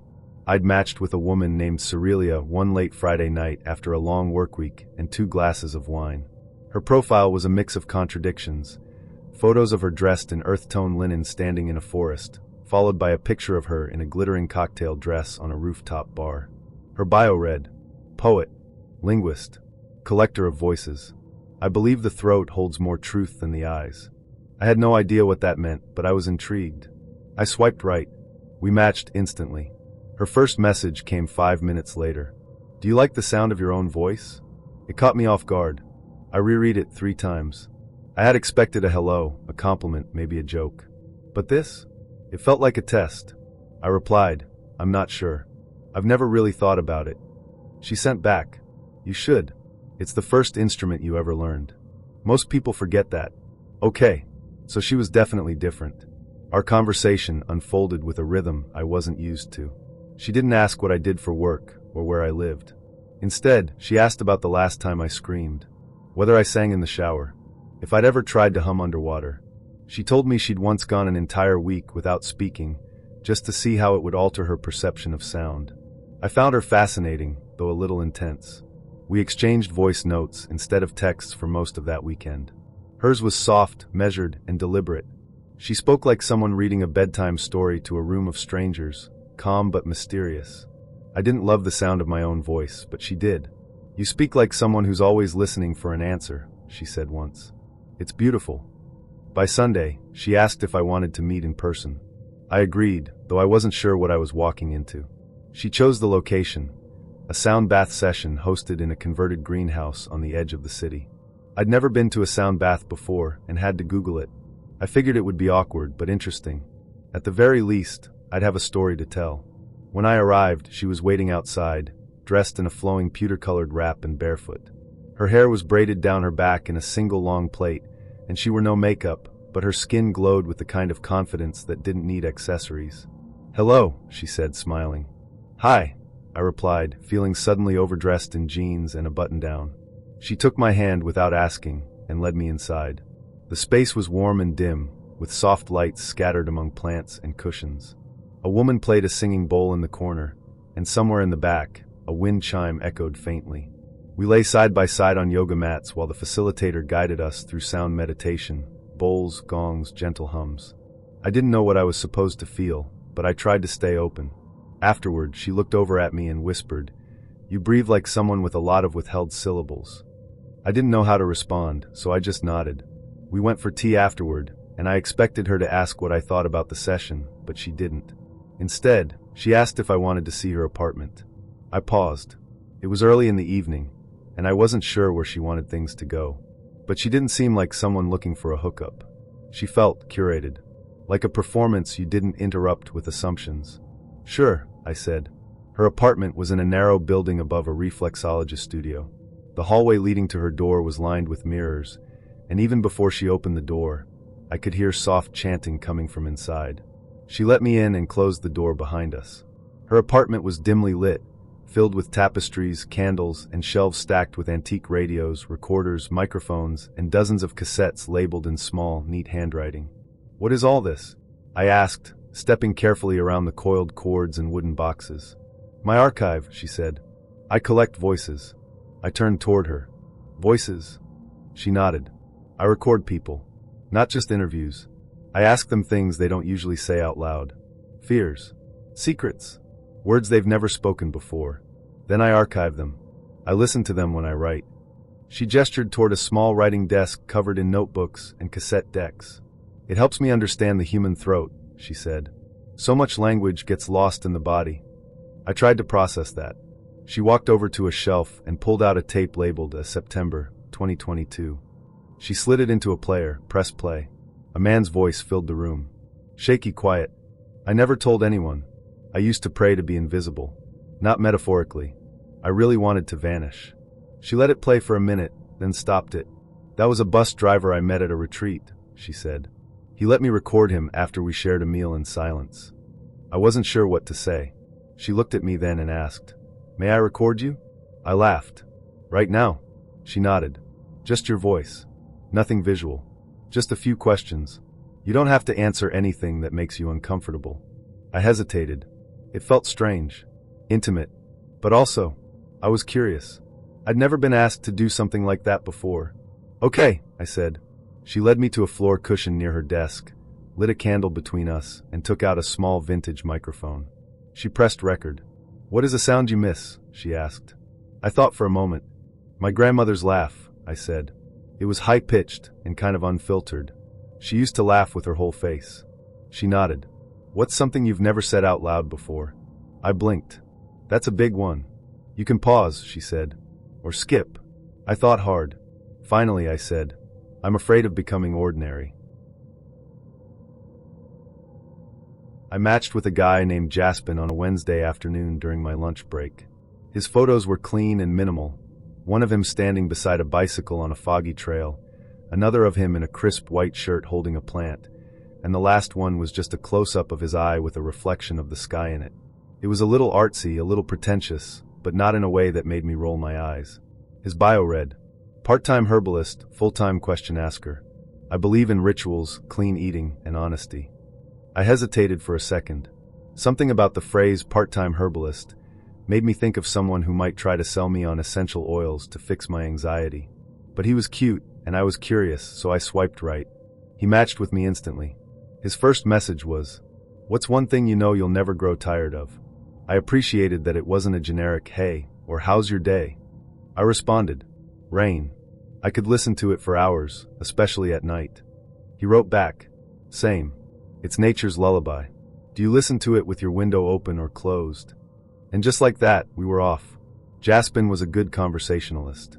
He had a poetic way of phrasing things that made even simple topics sound a little more enchanting. He told me he worked at a holistic wellness center part-time, helped manage a local apothecary, and was studying for a certification in nutritional science. He had a calmness to him, like someone who had done a lot of yoga and was very aware of his breath at all times. He talked about balance, energy, the healing power of certain teas. I wasn't sure how much of it I bought into, but I liked how grounded he seemed. We talked for a few days before planning our first date, a walk through the botanical gardens followed by tea at a cafe he recommended. I'd never been to that part of the city before, and I liked the idea of doing something other than sitting across from someone in a dimly lit restaurant, trying to make awkward small talk over overpriced appetizers. He showed up exactly on time, wearing a moss green jacket, a scarf, and a look of serene attentiveness. His voice in person was softer than I expected, almost like a whisper, but his presence was solid. He moved slowly, deliberately, like time bent slightly around him. The date was actually really enjoyable. We walked through the gardens, and he pointed out plants by name, explaining their properties. He told me about mugwort, valerian root, and why he believed basil could help with memory. I listened, intrigued even when I didn't fully understand. When we sat down for tea, he ordered a custom blend, something with hibiscus, cinnamon bark, and rose petals. I ordered a chai. He asked thoughtful questions and listened carefully, nodding and holding eye contact in a way that was intense but not uncomfortable. We ended the date with a hug, and he asked if we could meet again soon. I said yes. Date 2 happened 3 days later. This time, he invited me over to his apartment for dinner. He said he wanted to cook for me, a plant-based meal with intentional ingredients. I was a little hesitant. I don't usually go to someone's home that early in the dating process, but he had given me no red flags so far. He seemed respectful, earnest, and very non-threatening. Plus, I was curious to see what kind of space a person like Jaspin lived in. His apartment was exactly what I expected, and yet somehow weirder. The air smelled like sage and citrus. There were crystals on nearly every surface, clusters of amethyst, smoky quartz, and one massive chunk of rose-colored stone near the entrance. Plants hung from the ceiling, climbed up bookshelves, and spilled from windowsills. The lighting was soft and golden, and there was ambient instrumental music playing softly in the background. Take off your shoes, he said gently. Let the floor greet you. Okay, I thought. A little odd, but fine. Dinner was surprisingly good. A mushroom stew with lentils, spiced rice, and a salad with some kind of nut-based dressing. He served everything in mismatched bowls, and we ate on floor cushions at a low wooden table. We talked about childhood dreams, what we thought about when we couldn't sleep, and whether we believed the moon actually affected our moods. I felt comfortable. Not giddy, not butterflies in my stomach excited, just peacefully curious. After dinner, he asked if I wanted to see his personal project. I raised an eyebrow. What kind of project? He smiled. Something I work on every day. It's a bit unconventional, but it's part of how I track my health. He led me to a small room at the back of the apartment. It looked like a study, part library, part apothecary. Shelves lined with dried herbs, notebooks, and glass jars. He pulled open a drawer in a wooden cabinet and revealed a black leather-bound binder. Inside were neatly arranged plastic sleeves, like the kind used to hold trading cards. Each sleeve contained a small, labeled vial. Each vial was filled with liquid. This, he said with quiet pride, is my urine journal. I blinked. Your what? My urine journal, he repeated. I collect a vial every morning and note its color, consistency, and scent. It's one of the best ways to monitor internal shifts, hydration, nutrient absorption, kidney function. You'd be amazed what your body tells you when you learn to listen. He flipped through several pages, showing me vials of varying shades, pale yellow, amber, one that looked alarmingly dark. I've been doing this for 2 years, he said. Every day without fail. I didn't know what to say. My brain was trying to catch up with my eyes. That's really dedicated, I managed. It's data, he said earnestly. Real, personal health data. So many people ignore the signs their body gives them. But I listen. He looked at me then, like he expected admiration. Or maybe awe. I nodded slowly, trying to keep my face neutral. That's really something. He smiled and carefully closed the binder, placing it back in the drawer. I don't show that to everyone, he said. But you seemed open. I gave a half smile. Thanks for trusting me with it. We sat in silence for a moment, and I realized I was gripping my knees a little too tightly. Eventually, I stood up and said I should probably get going. He walked me to the door, gave me a long, quiet hug, and said he'd love to see me again. I nodded, smiled, and left. Back in my car, I sat for a while, staring at the steering wheel. I wasn't scared. I didn't think he was dangerous. But I felt unsettled. Not just because of the urine journal, though that was definitely a part of it, but because of how normal he made it seem. How comfortable he was sharing something so intensely personal, bordering on medical, as if it were a photo album. I tried to rationalize it. People have weird hobbies. Some people collect taxidermy. Others hoard vintage dolls. Maybe this was just his thing. But the more I thought about it, the more I realized it wasn't just the act, it was the context. He'd shared it not as an odd quirk or as something funny, but as a core part of his identity. He was proud of it. It was something he expected me to admire. And I couldn't. I didn't text him that night. Or the next. He messaged me a few times, gentle check-ins, polite thinking of you notes. I responded briefly, then faded out. I didn't owe him a confrontation. I didn't want to shame him. But I also knew I couldn't date someone who collected bodily fluids like they were rare coins. I met Semric through Tinder. His profile didn't stand out much, 3 photos, all selfies, and a bio that said, looking for something really real. No games. Just honesty. Normally, that last bit would have been enough for me to swipe left. Guys who write no games are often the ones who play the most, but I was in a generous mood. We matched, and he messaged me first. Hi, I love your smile. It feels safe. A little odd, but not terrible. We started chatting. He asked about my job, my favorite films, whether I preferred dogs or cats. Vanilla stuff. He was polite. Not particularly witty or insightful, but kind enough. I wasn't swooning, but I wasn't repulsed either. He suggested grabbing a drink sometime soon, and I said yes. I figured, why not? A casual drink wouldn't kill me. We met on a Thursday night at a quiet little bar tucked between a bookstore and a flower shop. He showed up right on time, wearing a navy sweater and scuffed brown boots. He was shorter than I expected, and his voice was gentler than it had sounded in our messages, almost childlike. He smiled a lot. Too much. He hugged me the moment we met. Not a quick, polite hug, a long, lingering one that made me subtly pull back. Wow, he said, holding onto my shoulders. You're even prettier in person. I smiled, murmured a thank you, and signaled toward the bar. We sat and ordered drinks, gin and tonic for me, something herbal for him. I asked about his week. He told me his co-workers were energy vampires, but that he tried to stay positive by listening to meditation tracks during lunch. I nodded politely. He asked about my hobbies, and I mentioned painting and yoga. He said, "I love that. You seem very grounded." The conversation was fine. Not electric, but not a disaster. I knew within 20 minutes that there wasn't a spark, but I also knew I'd stay for one drink, be polite, and bow out gracefully. Except Semric had other plans. About halfway through the drink, he reached across the table and touched my hand. "I'm really glad I met you," he said softly. "I had a feeling about tonight." I smiled awkwardly and gently pulled my hand away. "It's nice to meet you too." When I finished my drink, I checked the time and said I needed to head out. Early meeting the next day. "No problem," he said. "I'll walk you to your car." I tried to decline, but he insisted. I didn't want to make a scene, so I let him. The walk was short, and I made sure to keep a bit of space between us. When we reached my car, he stepped closer and said, "Would it be too soon to say I feel something here?" I blinked. I think it's a little early to tell, but it was nice meeting you." He nodded, eyes wide. Yeah, totally. I get it. I don't meet people like you often. You have a calm energy. It's rare." I gave a small smile, opened my car door and said, "Take care, Semric." He texted me before I even pulled out of the parking lot. "Thank you for tonight. I feel lighter now." Then again, 5 minutes later. I'm still smiling.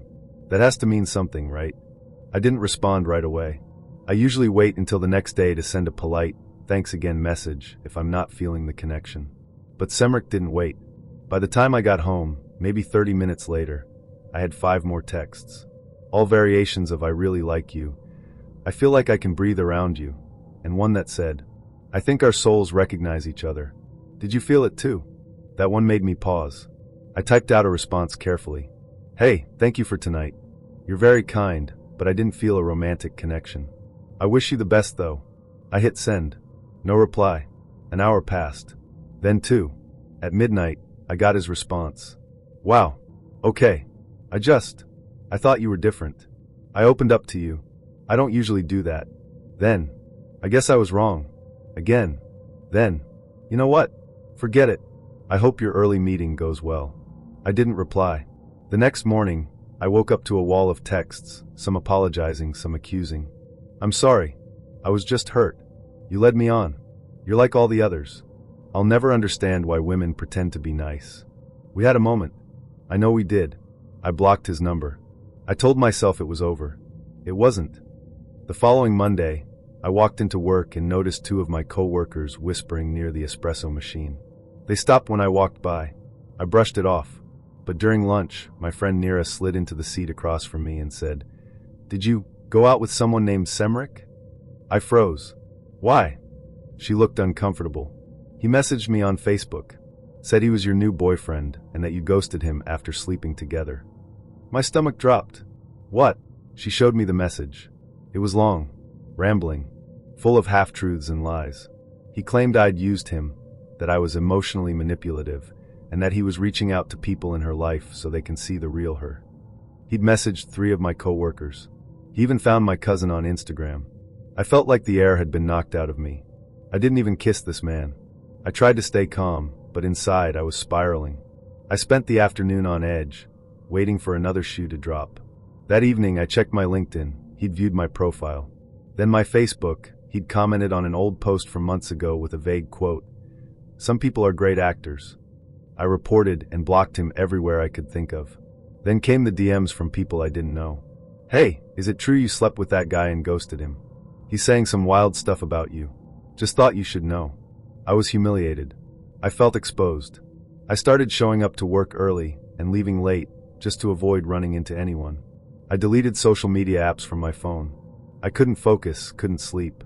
It had been one drink, one polite evening, one firm but respectful boundary, and this was the fallout. I considered contacting a lawyer, but nothing he'd said was technically illegal. Just cruel, vindictive, designed to chip away at my peace. After a week, the messages stopped, but the damage lingered. I'd bump into someone at work, and I could feel them wondering. I heard whispers. I felt the judgment, even if it wasn't spoken. I couldn't prove anything, but I knew. I knew what he'd planted, and I hated that I had no way to undo it. I started questioning everything. Was I too nice? Should I have left the date earlier? Should I have been colder? Sharper? Less polite? But no, that wasn't the answer. The problem wasn't me. It was him. Semric wasn't heartbroken. He was entitled. He believed kindness was a contract, that a woman's time was a promise. That rejection was betrayal. I was just the latest target of his narrative. Eventually things calmed down. People moved on. Work returned to normal. But I didn't forget, and I haven't been on Tinder since then. I met Paul on a Thursday evening after work. He had one of those charming, slightly crooked smiles in every photo and a profile that read, "Tech consultant by day, amateur ukulele player by night. Looking for someone who laughs from the belly." He seemed warm, clever in a humble way. His messages were thoughtful, never pushy. He asked good questions, stayed away from cliches, and didn't try to force anything. We messaged for about a week before he asked if I'd like to grab a drink. "Nothing fancy," he said. "Just a corner bar, decent music, and a chance to talk without autocorrect getting in the way." So I said yes. We agreed to meet at a place called the Green Lantern, a casual bar tucked between an art gallery and a coffee shop. I'd been there once before with co-workers. It had dim lighting, cheap beer, and a surprisingly good playlist. I arrived 5 minutes early. Paul was already there, seated at the bar with 2 drinks in front of him. "Hey," he said, standing up to greet me. I wasn't sure what you liked, so I took a wild guess. "Whiskey ginger?" I smiled. "Lucky guess." We sat down. The conversation was easy enough. He talked a little about his job, something to do with cloud security, and I talked about mine, which involved more spreadsheets than I cared to admit. He was good at listening. Not just nodding, but really listening. He complimented my laugh. I remember that because it was the last part of the night that felt normal. About 20 minutes in, I excused myself to the restroom. When I came back, he was scrolling through his phone, our drinks untouched. I took a sip of mine and he smiled. "Still good?" I nodded. "Yeah, thanks again." But something felt off. The taste of the drink hadn't changed, but I suddenly felt lightheaded. Not dizzy exactly, just detached. Like the air had thickened around me, and I was moving through it slower than everyone else. My fingers tingled. My mouth felt dry. I tried to focus on what Paul was saying, but his words started to blur together. My heart began to race, not like anxiety, but like my body was sending out a flare. I blinked hard. That's when I saw her. A woman, 3 tables down, was staring at me. Not casually, not with curiosity. She was watching me intently. Eye contact unwavering. And then she shook her head. Once. Firmly. I blinked again. Was I imagining that? Paul turned to grab a napkin, and the woman mouthed something to me silently. "Don't drink it." I froze. The edges of the room were starting to blur. My limbs felt heavy, like someone had draped wet towels over them. My instincts screamed through the fog. I stood up suddenly. My chair scraped loudly against the floor, and Paul looked startled. "Everything okay?" he asked. "I need the restroom," I mumbled, already moving. Once inside the bathroom, I locked the door and leaned against the sink. My hands trembled as I pulled out my phone. I texted the only person I knew was nearby. Emma. She was my best friend, and she'd been the first one I told about this date. I hadn't even told her the guy's name, just that I was going out, and where. "Me, something's wrong. I think he drugged me." "Me, at Green Lantern. In the bathroom." "Me, please come." I stared at the screen, praying I had typed it right. My vision was starting to dull at the edges. Seconds later, my phone buzzed. "Emma, I'm here. I'm the one who warned you." I stared at the message. "What?" "Emma, I saw him. I recognized him from before. I had a bad feeling. I followed you in. Stay put." I felt my knees buckle and sank to the floor. "Emma was here? How?" I didn't even tell her his name. A minute later, there was a knock. "It's me," came Emma's voice, muffled but unmistakably hers. "Open the door." I unlocked it, and she slipped inside, locking it behind her. She crouched beside me. "You're okay," she whispered. "I've got you." I couldn't stop shaking. She handed me a bottle of water and helped me sip. "He's still out there. I don't think he knows I'm here with you. I told the bartender you needed help. He's calling an ambulance." I tried to speak, but my mouth felt thick. Emma held my hand. "I saw him last month," she said quietly. "Same bar. He was with another girl." She looked off. I didn't know what to do. But when I saw him again tonight with you. She didn't finish the sentence. The paramedics came. I don't remember much after that. They took a sample. Confirmed later that there were traces of benzodiazepines, something fast-acting. Something slipped into my drink while I was in the bathroom. The police took a report. Paul was gone by the time they arrived. But the bartender remembered him. Security footage caught his face. They matched it to a name. He hadn't used Paul on the app. His real name was something else, Jaron, with a record in another city. 2 dropped charges. Allegations that never made it to court. I gave a statement. So did Emma. I never saw him again. It's been months since that night. I still think about it. I still feel my body go cold when I pass that bar. I still check every drink I'm handed, at restaurants, at parties, even at my own apartment. I've replayed the night over and over. The moment I sipped the drink. The way Emma looked at me.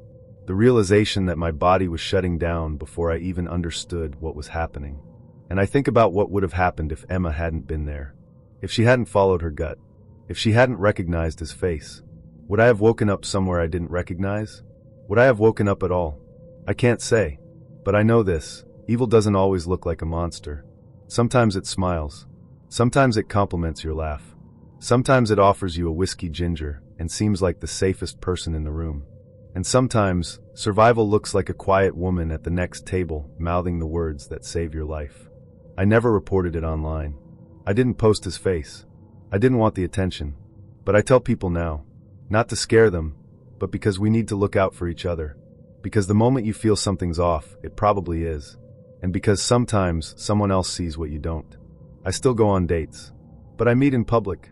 I order my own drinks. I keep my eyes open. Picture this. I'm sprawled on my couch, half-heartedly scrolling through Tinder, while some Netflix show I've seen twice drones on in the background. Swipe left, swipe left, swipe left, nothing worth stopping for. I'm about to give up when I see her. She has one of those perfectly imperfect smiles, like she knows a secret joke, but might share it if you're lucky. Her bio reads, professional pizza enthusiast. Certified blanket fort builder. It's quirky but not trying too hard. Something about her feels different. Different sounded good that night. Different sounded like exactly what I needed. Now, I'm not the type to throw out some generic hey as an opener. I spend a solid 5 minutes crafting the perfect message. It had to be clever but not too much, playful without coming off as desperate. Finally, I settle on, do you believe in love at first swipe, or should I message you again? I hit send and immediately start overthinking it. But to my surprise, she replies, and not with some half-hearted response. She matches my energy joke for joke, and suddenly we're talking about everything. Our mutual hatred of celery, our love of trashy reality TV, even the obscure bands we both pretended to know way too much about. I couldn't believe how easy it was to talk to her. This never happens, right? Except it was happening. That's when my inner sleuth kicked in. See, I've watched enough Catfish to know better than to take someone at face value online. So like any responsible millennial, I did a little digging. It wasn't creepy. I'm not talking about hiring a private investigator or anything, but I Googled her name and tried to find her on social media. That's when I hit my first roadblock. She didn't have a Facebook. At all. I mean, who doesn't have Facebook? I casually brought it up during one of our chats, and she just laughed. Oh, I never use it, she said. Fair enough, I thought. Some people are off the grid. But something about it didn't sit right. I asked for her last name, just to see if it would lead anywhere. And that's when suddenly she did have a Facebook. The profile was sketchy as hell. No posts older than a week, only 5 photos total, and all of them looked like stock images of a girl living her best life. Her name sounded straight out of a spy movie. I couldn't shake the feeling that this was a scam. But then she sent me this goofy meme about pizza toppings, and my brain went, she can't be that bad, right? I convinced myself to let it go. She was probably just weird, and weird wasn't necessarily bad. So when she suggested meeting up, I agreed. She picked a bar halfway between where she said she lived and where I lived. It seemed like a reasonable choice, public, busy, and neutral ground. But as I was driving there, I couldn't shake the uneasy feeling that I was walking into a setup. My overactive imagination painted a vivid picture. I'd walk in, and instead of meeting her, I'd get jumped by some sketchy group of Russian dudes she was working with. Just to be safe, I stopped at an ATM on the way and deposited all my cash. It felt a little paranoid, but I wasn't about to take chances. When I got to the bar, there she was. She looked just like her profile pictures, and for a second, all my doubts melted away. She smiled, waved, and even gave me a quick hug. Everything seemed fine, until she said, "This place is a little crowded. Let's go somewhere else." It felt like a trap. Who changes locations on a first date? But she was already heading for the door, and I didn't want to seem rude. As we walked to the next bar, I kept glancing over my shoulder, expecting a gang of thugs to jump out of the shadows. Nothing happened. We made it to the second bar, got a couple of drinks, and sat down to talk. At first, I was still on edge. Every part of me screamed, "Be suspicious." But as the conversation flowed, I started to relax. She was funny, sharp, and just the right amount of weird. We talked for hours, about everything from travel plans to our favorite childhood cartoons. For a moment, I thought maybe I'd misjudged her. And then she brought up pizza. "There's this amazing pizza place across the street," she said. Her eyes lit up as she described it, and I couldn't help but smile at her enthusiasm. By then I was a little tipsy, so when she suggested going, I agreed. But as we were leaving the bar, she suddenly stopped and said, "Actually, let's go somewhere else. There's an even better pizza place, like 15 blocks away." 15 blocks. It was freezing outside, and I wasn't exactly dressed for a hike. But she had this infectious energy, like this pizza place was going to change my life. Against my better judgment, I followed her. By the time we got there, I couldn't feel my fingers or toes, and I was starting to wonder if she was messing with me. The pizza? It was fine. Not life-changing. Not even great. Just pizza. I didn't say anything, though, because she seemed genuinely happy about it. After we ate, she suggested hitting one more bar. I should have said no. I should have gone home. But for some reason, I said yes. At the third bar, the conversation took a deeper turn. She told me she'd just gotten out of a 4-year relationship, like days before we matched on Tinder. I could tell it was still fresh for her, and while part of me wanted to run, another part wanted to stay. She was messy, sure, but there was something about her I couldn't walk away from. At one point, she leaned in and kissed me. My brain immediately started panicking. This was way too fast, wasn't it? I barely knew her, and the night had been a roller coaster of suspicion and surprise. But something about the way she smiled at me afterward made me think, maybe this is worth it. When the night ended, I was sure I'd never hear from her again. It felt too weird, too chaotic. But the next morning, she texted me, "Last night was fun. Let's do it again sometime." That was a year ago. She wasn't a spy or a scammer, just a delightfully weird person who didn't care about following anyone's rules but her own. Since then, we've been inseparable. Every now and then, I bring up all the red flags I had to ignore to keep dating her, and she just laughs. "You didn't have to follow me to that second pizza place," she teases. But honestly, I'd follow her anywhere, even if it's 15 blocks in the freezing cold for mediocre pizza. Let me set the scene. I'm a stressed out, overworked college student in need of some kind of social distraction when Tinder first came onto the scene. Back then, it wasn't the meme-laden wasteland it's sometimes known for now. It felt shiny, new, and promising. You'd swipe, match, and maybe, just maybe, you'd hit the jackpot and meet someone who didn't start every sentence with WID. That's exactly what happened when I matched with her. Let's call her Bae. She was a paramedic, and her bio was like a magnet for my attention. Sharp, funny, and so real it practically screamed, "This is not a drill." For once, I wasn't nervous about opening the conversation. She seemed cool, and I threw out something playful. To my surprise, she responded right away. From there, the messages flew back and forth. I was quick-witted and hilarious, the kind of person who could turn any mundane story into a full-blown comedy special. We bonded over everything, the absurdity of our schedules, her paramedic shifts, my school and work chaos, the misery of waking up before the sun, and our shared appreciation for memes so bad they looped back around to being genius. Over the days we chatted, I found myself actually looking forward to hearing that little notification ding on my phone. This felt different. She had a thing, though. Playfully, but also a little too often, she'd ask, "You're not sketchy, are you? You don't have a rap sheet or some weird secret life?" It was clearly a joke, but there was a thread of truth in it. She admitted she had a bit of a type, and unfortunately for her, that type often included guys with bad habits and worse judgment. I laughed it off and reassured her that no, I was not a closet criminal, just a caffeine-fueled student trying to make it through the week without imploding. We'd been chatting for almost a week when we set a date to finally meet up. It wasn't going to be anything wild, just a chill coffee hang after one of her shifts. I was psyched. There was just one more weekend shift to get through, and then I'd meet the girl who had somehow made Tinder feel like something more than a swipe factory. 2 nights before the big meetup, though, fate decided to mess with me in the worst way imaginable. I was walking to a buddy's house for a low-key beer and hangout night when 2 guys jumped me out of nowhere. I didn't even see them coming. 1 second I was texting my friend to say I was almost there. The next, I was being shoved against a wall, fists grabbing at my jacket and neck. The gold chain I wore, the only bit of jewelry I owned, and one I probably should have left at home, caught their attention immediately. I wasn't about to hand it over without a fight. Bad decision? Absolutely. They didn't just want the chain, they wanted my rings too. I lashed out, struggling against them, adrenaline doing its best to keep me upright. Somewhere in the chaos, one of them pulled a knife. I didn't feel the stab at first. I just felt the force of the blow to the back of my head, like someone had hit me with a metal pipe. It wasn't until I stumbled back and touched my neck that I felt the blood. A lot of blood. Oh, and as if the situation couldn't get any worse, the small bag of weed in my jacket pocket spilled out during the scuffle. I hadn't even remembered it was there. So there I was, sitting on the sidewalk, bleeding out of a gash in my skull, surrounded by my own spilled stash and the lingering echo of my attackers' retreating footsteps.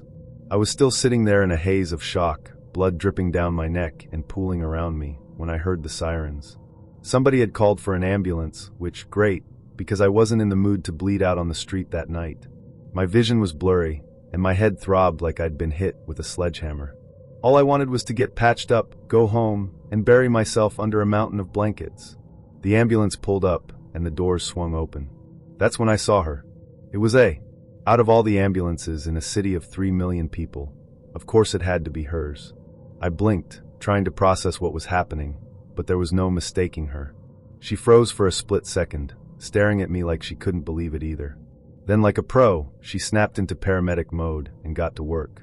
"Hey," she said, her voice sharp but professional. "You're bleeding pretty bad. Let's get you on the stretcher." All I could think was, oh my God, I'm bleeding out, and this is the most embarrassing moment of my life. I mean, what were the odds? What kind of sick cosmic joke was this? The girl I'd been texting for a week, who thought it was hilarious to ask if I was sketchy or had a criminal past, was now face to face with me in the most suspicious-looking situation imaginable. I tried to explain as they loaded me into the ambulance, but honestly, there wasn't much I could say. The blood, the knife wound, the scattered weed on the ground, it didn't exactly scream innocent victim. To her credit, she stayed professional the whole ride, but I could feel the awkward tension radiating off of her. We recognized each other immediately, but she didn't acknowledge it beyond a tight-lipped, barely there nod. The ride felt like an eternity. She patched me up as best she could, her movements precise and practiced, but I could feel the judgment. Or maybe I was projecting. Either way, the humiliation was unbearable. I made it to the hospital, got a few stitches, and was sent on my way. By the time I got home, the adrenaline had worn off, replaced by a sickening realization. I was probably never going to hear from her again. Not after that. I sent her a text anyway, something short and light. Well, that was the most awkward first meeting in history. Sorry you had to deal with that. She didn't respond. Not that night, not the next day, not ever. She unmatched me on Tinder, too. It wasn't hard to figure out why. To her, I probably looked like exactly the kind of guy she was trying to avoid, a walking, bleeding embodiment of her worst dating instincts. Now I can laugh about it. At the time, though, it was brutal. I'd gone from riding the high of matching with someone genuinely cool to crashing into the absolute worst first impression imaginable. The irony still kills me. Out of all the ambulances in the city, it had to be hers. Out of all the things I could have been doing, I had to be sitting there looking like the poster boy for bad life choices. I can't blame her for ghosting me. I mean, what would you do if you rolled up to a scene and saw a guy you were planning to date sitting on the sidewalk, bleeding from a knife wound, with weed scattered around him? Exactly. Now, whenever I tell this story, it always gets a laugh. It's ridiculous, right? The kind of thing that sounds too absurd to be real. But it happened, and I've got the scar to prove it. If nothing else, it taught me to keep my gold chain at home, and maybe rethink carrying weed in my pocket when I'm out for a walk. And hey, at least I never have to answer the question, what's your worst first impression story, again. This one's got it locked down.